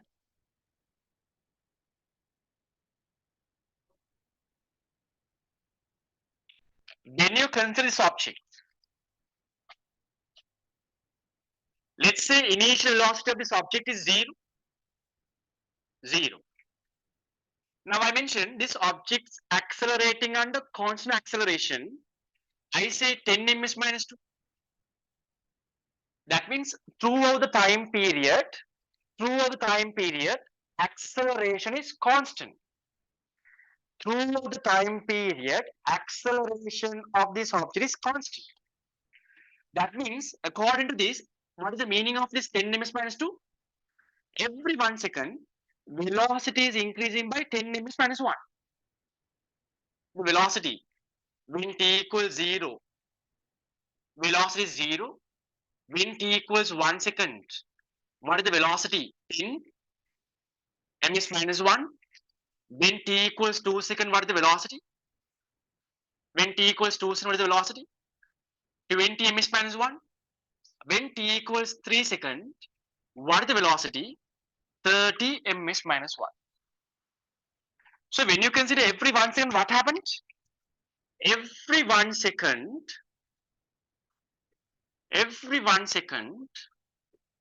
velocity is increased by how much? 10 ms minus 1. 10 ms minus 1. Every 1 second, velocity is increased by 10 ms minus 1. This type of acceleration we are calling it. Every 1 second, velocity is increased by 10 ms minus 1. This type of acceleration we are calling as constant acceleration. Constant acceleration. Raise your hands. How many of you understand this one? Raise your hand. Understood? Then what is this increasing acceleration? Then what is this increasing acceleration? Look at this motion. Increasing acceleration. Look at this motion.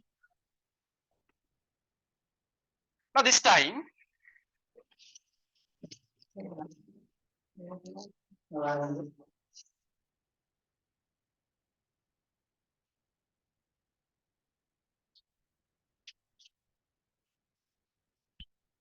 now look at here.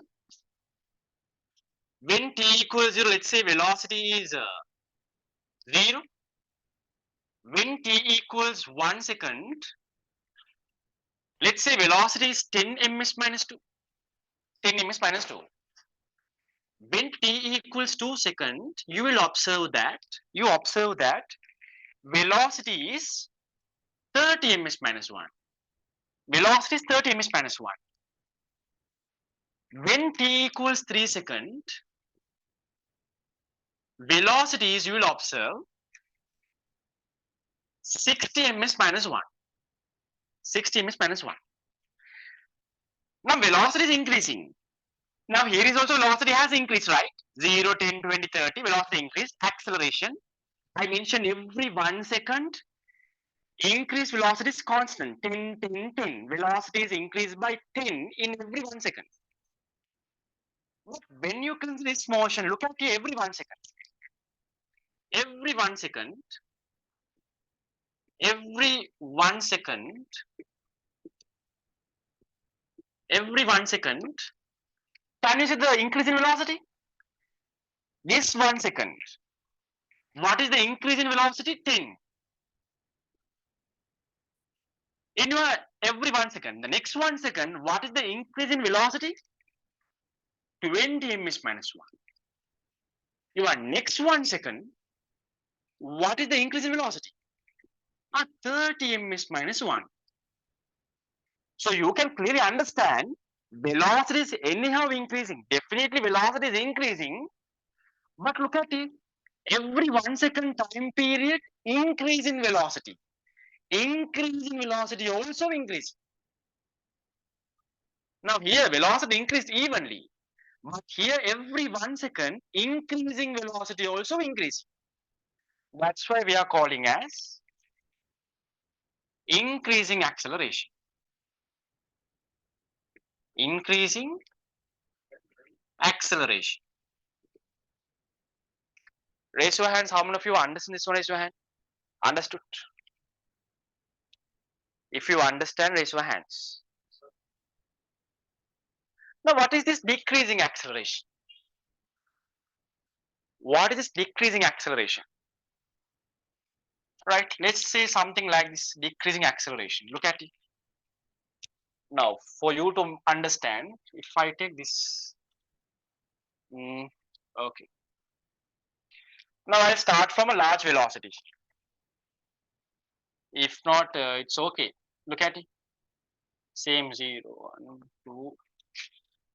Because you must have a big confidence about these physical quantities. If I say what is constant acceleration, you must know constant acceleration means something like this. What is increasing acceleration? You must have an understanding in your mind. If not, it's difficult. Now, let's say velocity is 0. Here, velocity is, let's say, 50. Velocity is 50. Velocity is 50. Now, let's say here velocity is 50. Your velocity is 90. Let's say here velocity is 120. When t equals 0, when t equals 1 second, when t equals 2 seconds, when t equals 3 seconds. You understand? Every 1 second, what happened? Look at it. Every 1 second, what happened? Every 1 second, you can clearly see what happened to the velocity. From t equals 0, t equals 1, what is the increase in velocity? 50. When t equals 1 to t equals 2, within that 1 second time period, velocity is increasing again. 0, 50, 90, 120, velocity is increasing, accelerating. But what can you say about the increasing velocity? Decreasing. 50 to 90, 40 ms minus 1 velocity increasing. Here, 30. Now what happened? Increase in velocity decreased. 50, 40, that's why we are calling this as decreasing acceleration. Decreasing acceleration. Now quickly write down this note. Quickly. Not. Quickly. If you finish writing this one, everyone raise your hand. Somehow I will derive the linear motion equation. I will stop today, okay? Somehow I will derive because stay today, okay?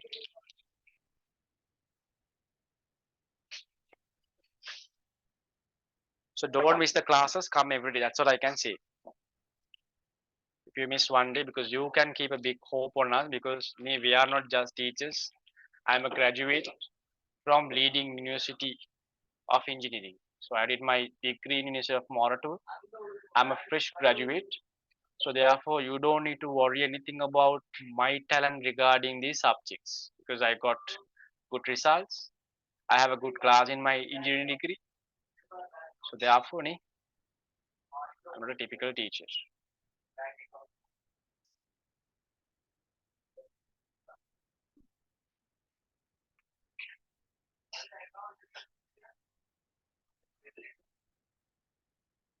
If you finish writing, raise your hands. Otherwise, I don't know.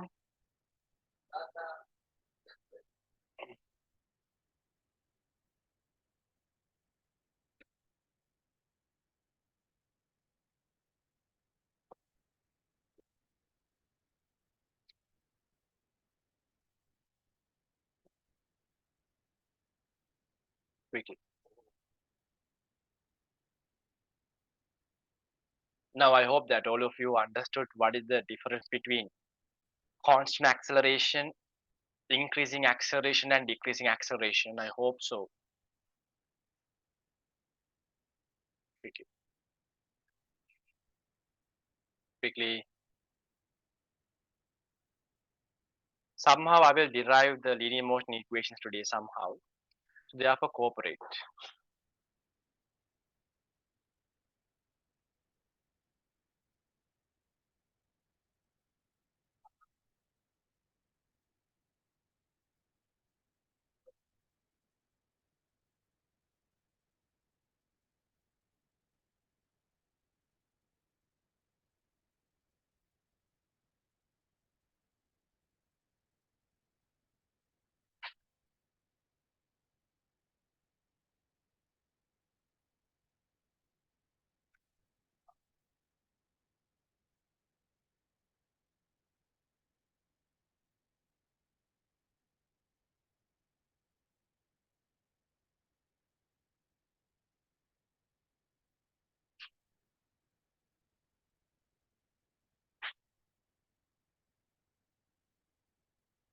Right, okay.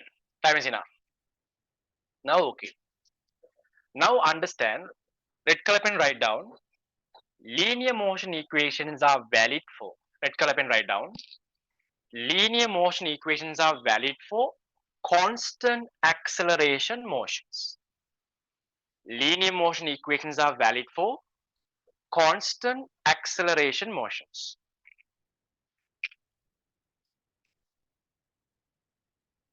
Quickly. Now look at here. Now look at here.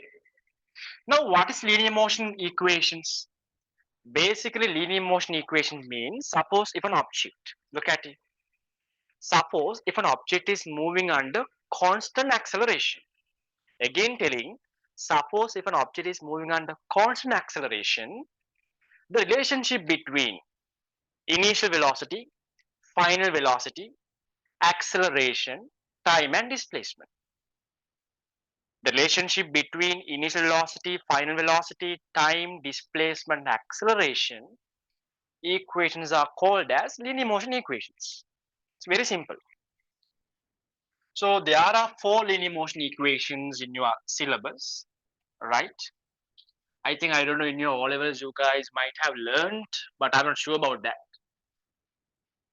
Let's say when this object is moving under constant acceleration, the displacement is, let's say, is when t equals 0, this object is at here. After simple t time later, object is at here. Displacement is what? Capital S, right direction. Let's say initial velocity is capital U. What is capital U? Normally, capital U is represented by initial velocity. Accelerating under simple constant acceleration. After simple t time, let's say final velocity is capital V. Final velocity capital V. Then what is U? Initial velocity. Initial velocity of the motion. What is capital V? Final velocity. What is simple t? Time period. Time. Time. What is simply constant acceleration? These equations are applied to only constant acceleration motions. Constant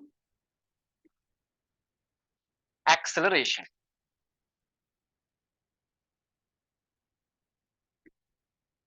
And what is capital S? Displacement.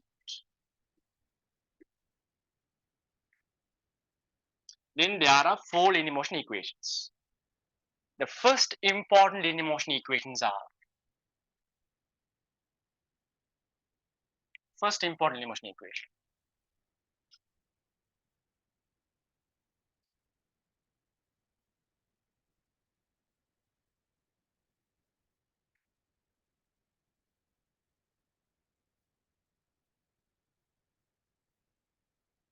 First one is V equals U plus AT. Look at it. First one is V equals U plus AT. First equation is V equals U plus AT. Second linear motion equation is S equals U plus V over 2 into T. You must learn by heart these 4 equations. S equals U plus V over 2 simple T. Third equation is V squared equals U squared plus 2as.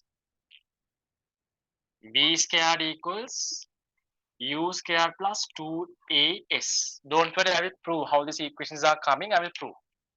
Last equation is S equals ut plus half at squared. Very carefully listen. First equation is V equals U plus at.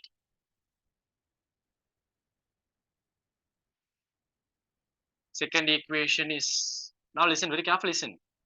Stop writing and listen. Second equation is S equals U plus V over 2 into simple T. Third equation is V squared equals U squared plus 2as. The last equation is what? S equals ut plus half at squared.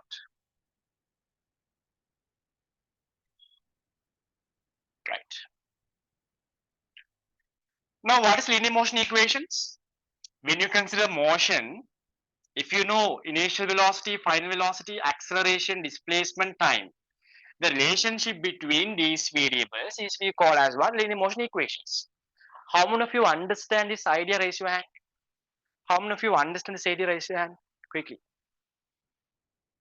Quickly. Now, when you look at each equation, look at, let's take this equation. How many variables are there? Final velocity is a variable. Initial velocity is a variable. Acceleration is a variable. Time is a variable. There are 4 variables. Let's take this equation.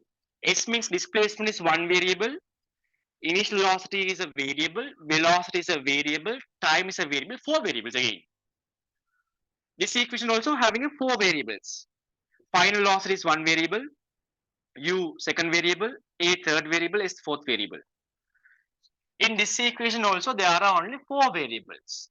S, U, T, A. There are 4 variables. Right? Suppose if you want to find one of the variable, let's say in this equation, if you want to find U, then you must know B, A and T. If you know the values of B, A and T only, you can understand, you will find U. Right? That's the idea. Okay. Write down. Linear motion equations are the equations. Write down. Linear motion equations are the equations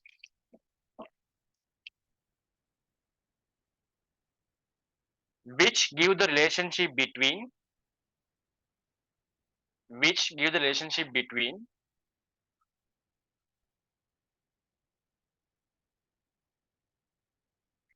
initial velocity inside the bracket U, initial velocity inside the bracket U,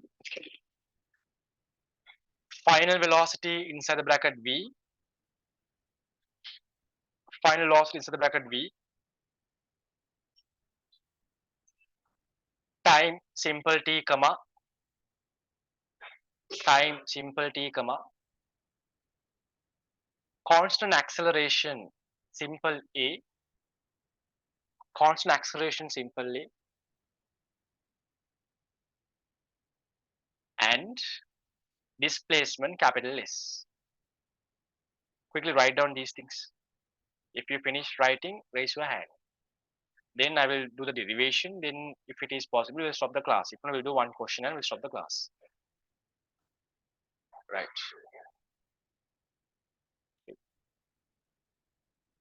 If you finish writing, raise your hands.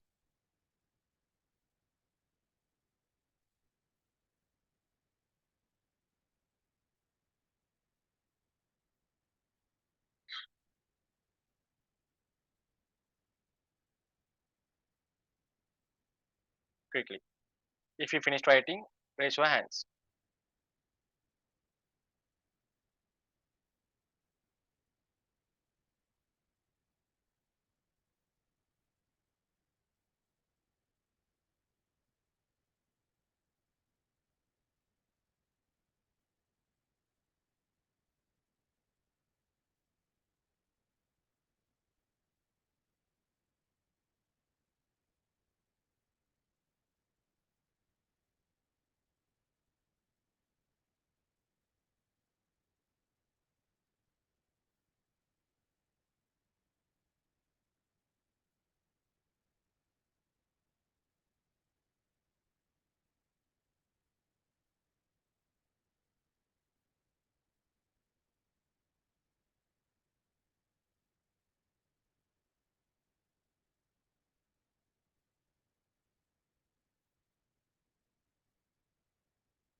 Now leave a reply if you can hear me speaking. Leave a reply.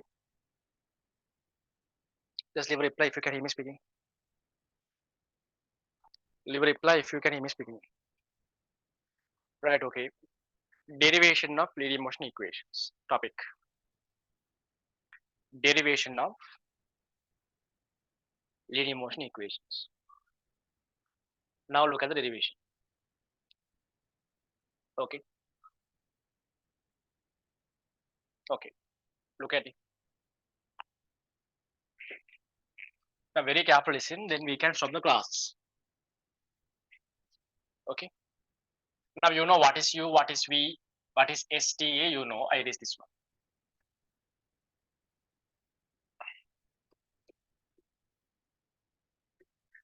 Now change in velocity. Right. Change in velocity. Within simple t time period, what is the change in velocity? Change in velocity means what? Delta V. Velocity. Change in velocity means delta V. Delta V means the change in velocity means final velocity minus initial velocity, right? Am I correct? Change the final minus initial velocity, right? Final velocity, very careful listen, minus initial velocity. Initial velocity.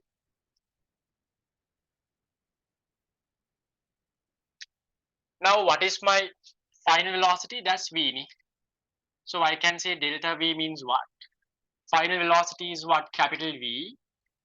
What's my initial velocity? Minus capital U.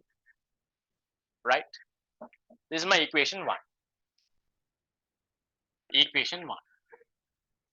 Now, can you remember how we define acceleration? Acceleration means what? I told you acceleration means velocity over time. If not, we can say acceleration as what? Change in velocity over change in time. You understand? Acceleration means what? Change in velocity over change in time. So therefore, next one, acceleration.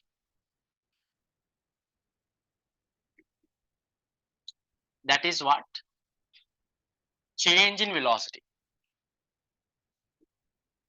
Change in velocity over change in time. Your time is simple t. Change in time is simple t. T minus 0. Change in velocity over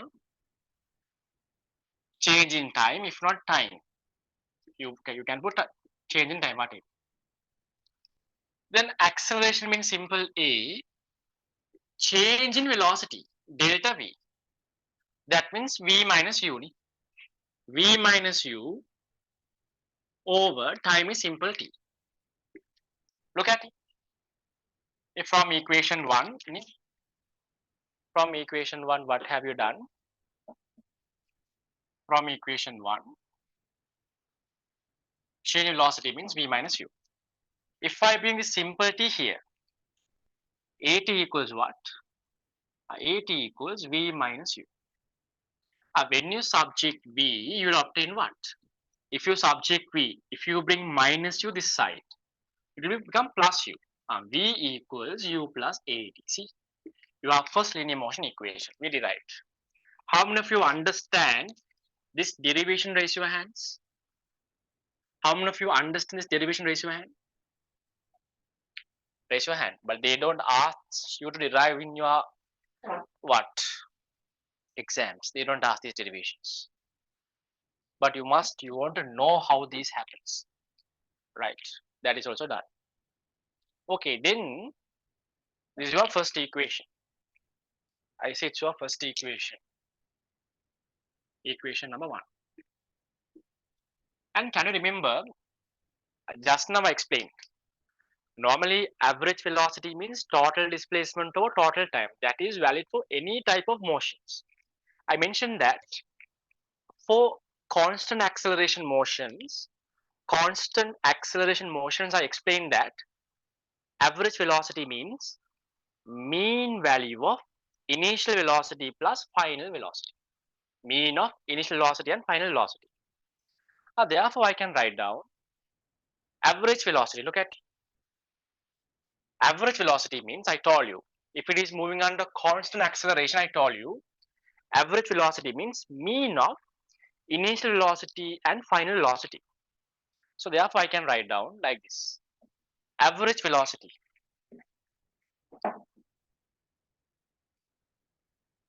Average velocity means initial velocity plus final velocity. Initial velocity. Very carefully listen. Plus final velocity.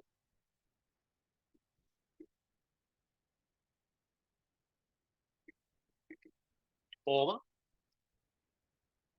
2. Over 2. According to this diagram, what is your initial velocity? That's u. What is your final velocity? That's v. Average velocity means what? U plus v over 2. U plus v over 2. That is your average velocity. Average velocity. It is your Roman number 1. Roman number 1. Now we can write down another equation for average velocity. Another equation for average velocity is what? Total displacement over total time. Average velocity means another equation. Total displacement over total time. So what is your total displacement? total displacement over total time. Look at here very carefully. Listen, keep your focus. We will stop right now. What is your total displacement? Total displacement is what? Capital S. Your total time is what? Simple T. Simple T. Average velocity. Raise, leave a reply. Everyone leave a reply. Quickly, everyone leave a reply. What can you say about Roman number 1 result and Roman number 2 result? Everyone leave a reply. What can you say about Roman number 1 and Roman number 2 result? Everyone leave a reply. They are equal. Leave a reply, everyone. Equal. They are equal. Right? So therefore, I can say what? From Roman number 1 and Roman number 2. I will write here. From Roman number 1 and Roman number 2, what can you say? They are equal. I can say what? S over T equals what? S over T equals U plus V over 2. Therefore, I can say S equals what? U plus V over 2 into simple T. Second linear motion equation. You got it? Second linear motion equation. So quickly write down up to here, then I'll erase the board. Quickly write down up to here.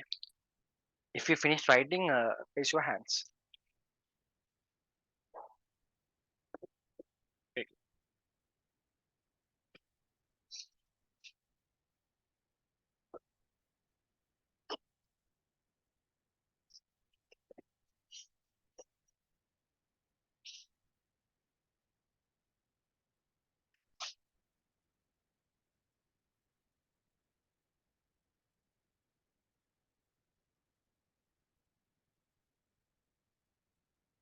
If you finish writing, raise your hands.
Okay.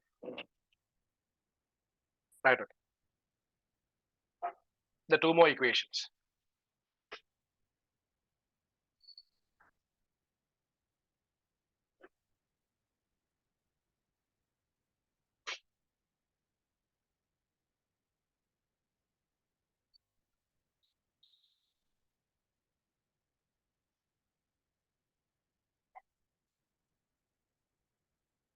Right.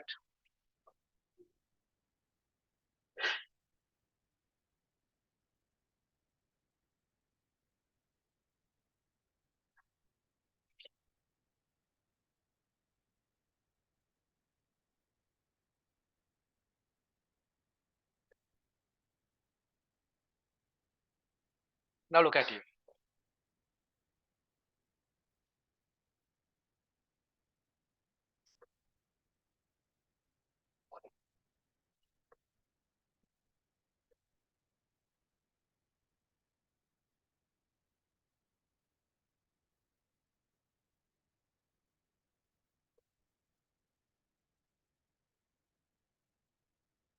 Now look at you.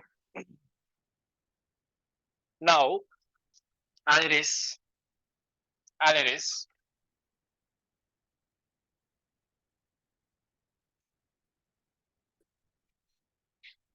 So look at it. My equation one. Look at it. Then my equation one says what? B equals U plus AT. Equation two says S equals U plus V over S equals U plus V over 2 into T. Now I thought of from equation one. From equation one, I thought of subject AT from equation one. Look at it. If I subject AT, AT equals what? AT equals V minus U. V minus U, right? V minus U, right? I say this as my simple A equation. So what will happen if I multiply equation 1 by 2? If I multiply equation 1 by 2, sorry, equation simple A by 2, look at it. Simple A by 2. Then what will happen? What will happen? AT into capital S, A2 into capital, very carefully listen, A2 into capital S, there are different ways of deriving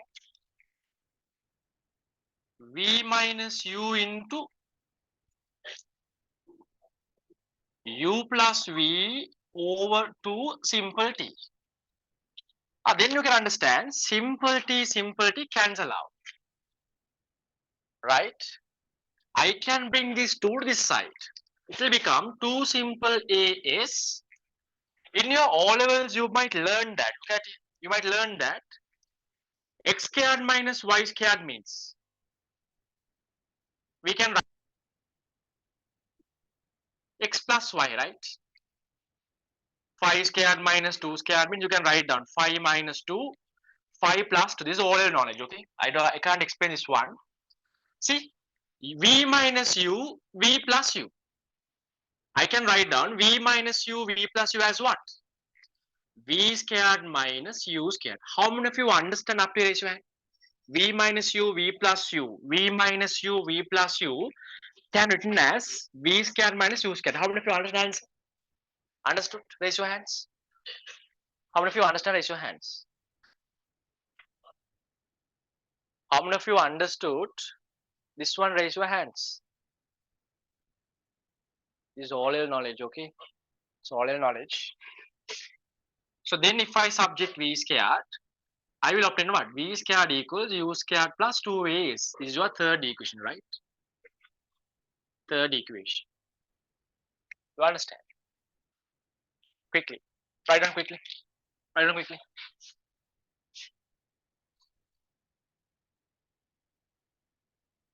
Quickly write down. So we have 5 more minutes. We can finish. Don't worry. We can finish. We'll finish. Okay.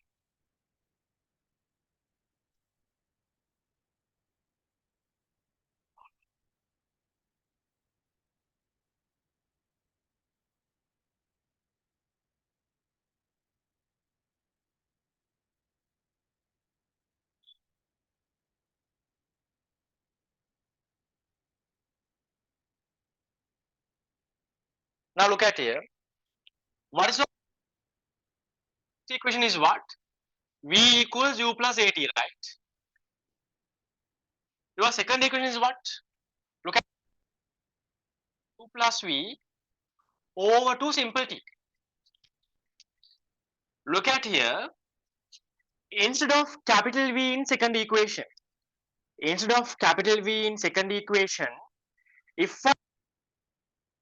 V means U plus AT, instead of capital V, if I substitute U plus AT, what will happen?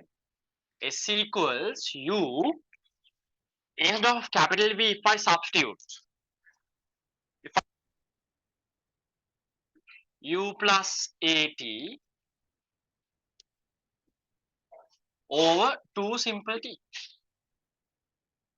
U plus U, it's 2U. It's 2 simple U plus AT simple T over 2. Right?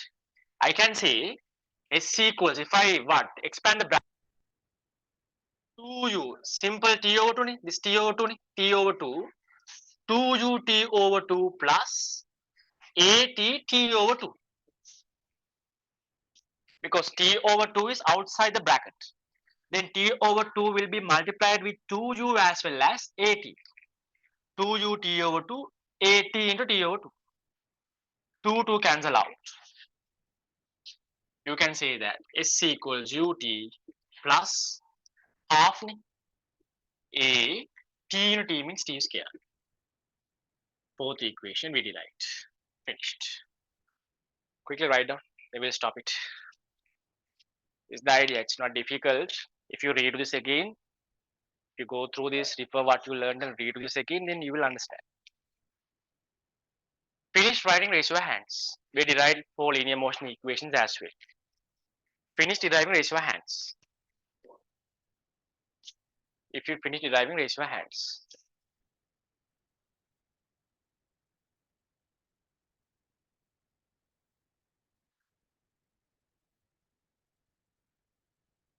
Finish deriving? Okay, take a screenshot quickly. People who could not write down, take a screenshot. I want to stop right now. Look at it. Now look at it. Okay. Right. Now look at it. Okay. Take a screenshot. Time is enough. Okay. Now listen. Now here are questions. Right? We want to discuss questions. So we will discuss questions, don't worry. Now you can try most of the questions, but some questions you need my assistance. So therefore some questions you need my help. But you can try all the questions the tute. For the students who didn't receive the tute, now I sent the tutes for everyone. The people who send the address, I think I sent the tutes, okay? Now, okay. Now raise your hand. Whatever we learned today. Now we started the class at 7:25. Then roughly it's 2.5 hours actually. I give 10-minute break and then roughly it's about 2.5 hours. So coming days time will be increased. You don't worry. Raise your hands. Whatever we learned today, genuinely understood everything. Raise your hand. Raise your hand. Whatever we learned today, understood genuinely. So right, okay. Now what is homework today itself? Now I discussed some set of questions. So I discussed very few questions today. Redo all the questions. Redoing means not sending the already done questions to me. Now 10:50. Now take a small wash. If not, take your dinner. Have your dinner. Then it will be around 10:50, 45 or whatever. So then sit in your chair and start reading the questions. So today homework is before 1 a.m. I know that most of you don't do this one. I know that. I know because still you are not adopted to A levels. I know, but usually this is the way. I usually it's my way actually because I can give 2 3 days, but that will never happen actually. By the day itself, if you do the homework, unless you want have time also, you guys even you guys want to do, you guys don't do it. So the homework is whatever. Now we have discussed, I think, in very few questions today. Questions I discussed today, redo it, separate notebook or separate papers or whatever. Send me as a PDF before 1 a.m. Before 1 a.m. Send me as a PDF. That's the homework. Then we finish this all the theory parts completely finish in linear motion. That's it. There is no more theory in linear motions. Everything is well explained. I think no one explains like me. I think like that. So I will explain everything. Now hereafter we want to do questions in the tune. As soon as we finished enough number of questions, don't worry about this past paper questions. I will separately. I will have online sessions. I will cover these past paper questions. Right. So if we finish these tute questions as well, we can start second part in what motion, vertical motion under gravity, right? So then don't worry. Then practicals you do because in unit one, units and dimension part is completely discussed, but practical part is pending. So usually my classes I do practicals after some months later. That's my way because these practicals are very important. So if I do the practicals very beginning, what will happen now? In case if some students will join later, I don't re-explain again and again, right? But these practicals are very important. It's not like units and dimension part. Anyone can understand units and dimension. If I do practicals right in the if if I do the practicals at the beginning, what will happen in case if students are joining further, they won't get that. Then they have to come join for 26 batch. It's very difficult. So therefore, after some months later, I will do the practicals. You don't need to worry. Sunny, I will do the practicals. I will send the practical tools. I will send the papers, everything. I will courier you. Okay, this will happen. And next thing is, yeah. So normally everyone starts unit two with vectors. I don't start unit two with vectors. After I completed motions, I will start vectors. That's my way actually. Okay. I don't start unit two with vectors. That's not my way because I'm very comfortable with motions. Therefore, I'm going with motions. Yeah. So then whatever we learned, okay, everything you guys understood, right?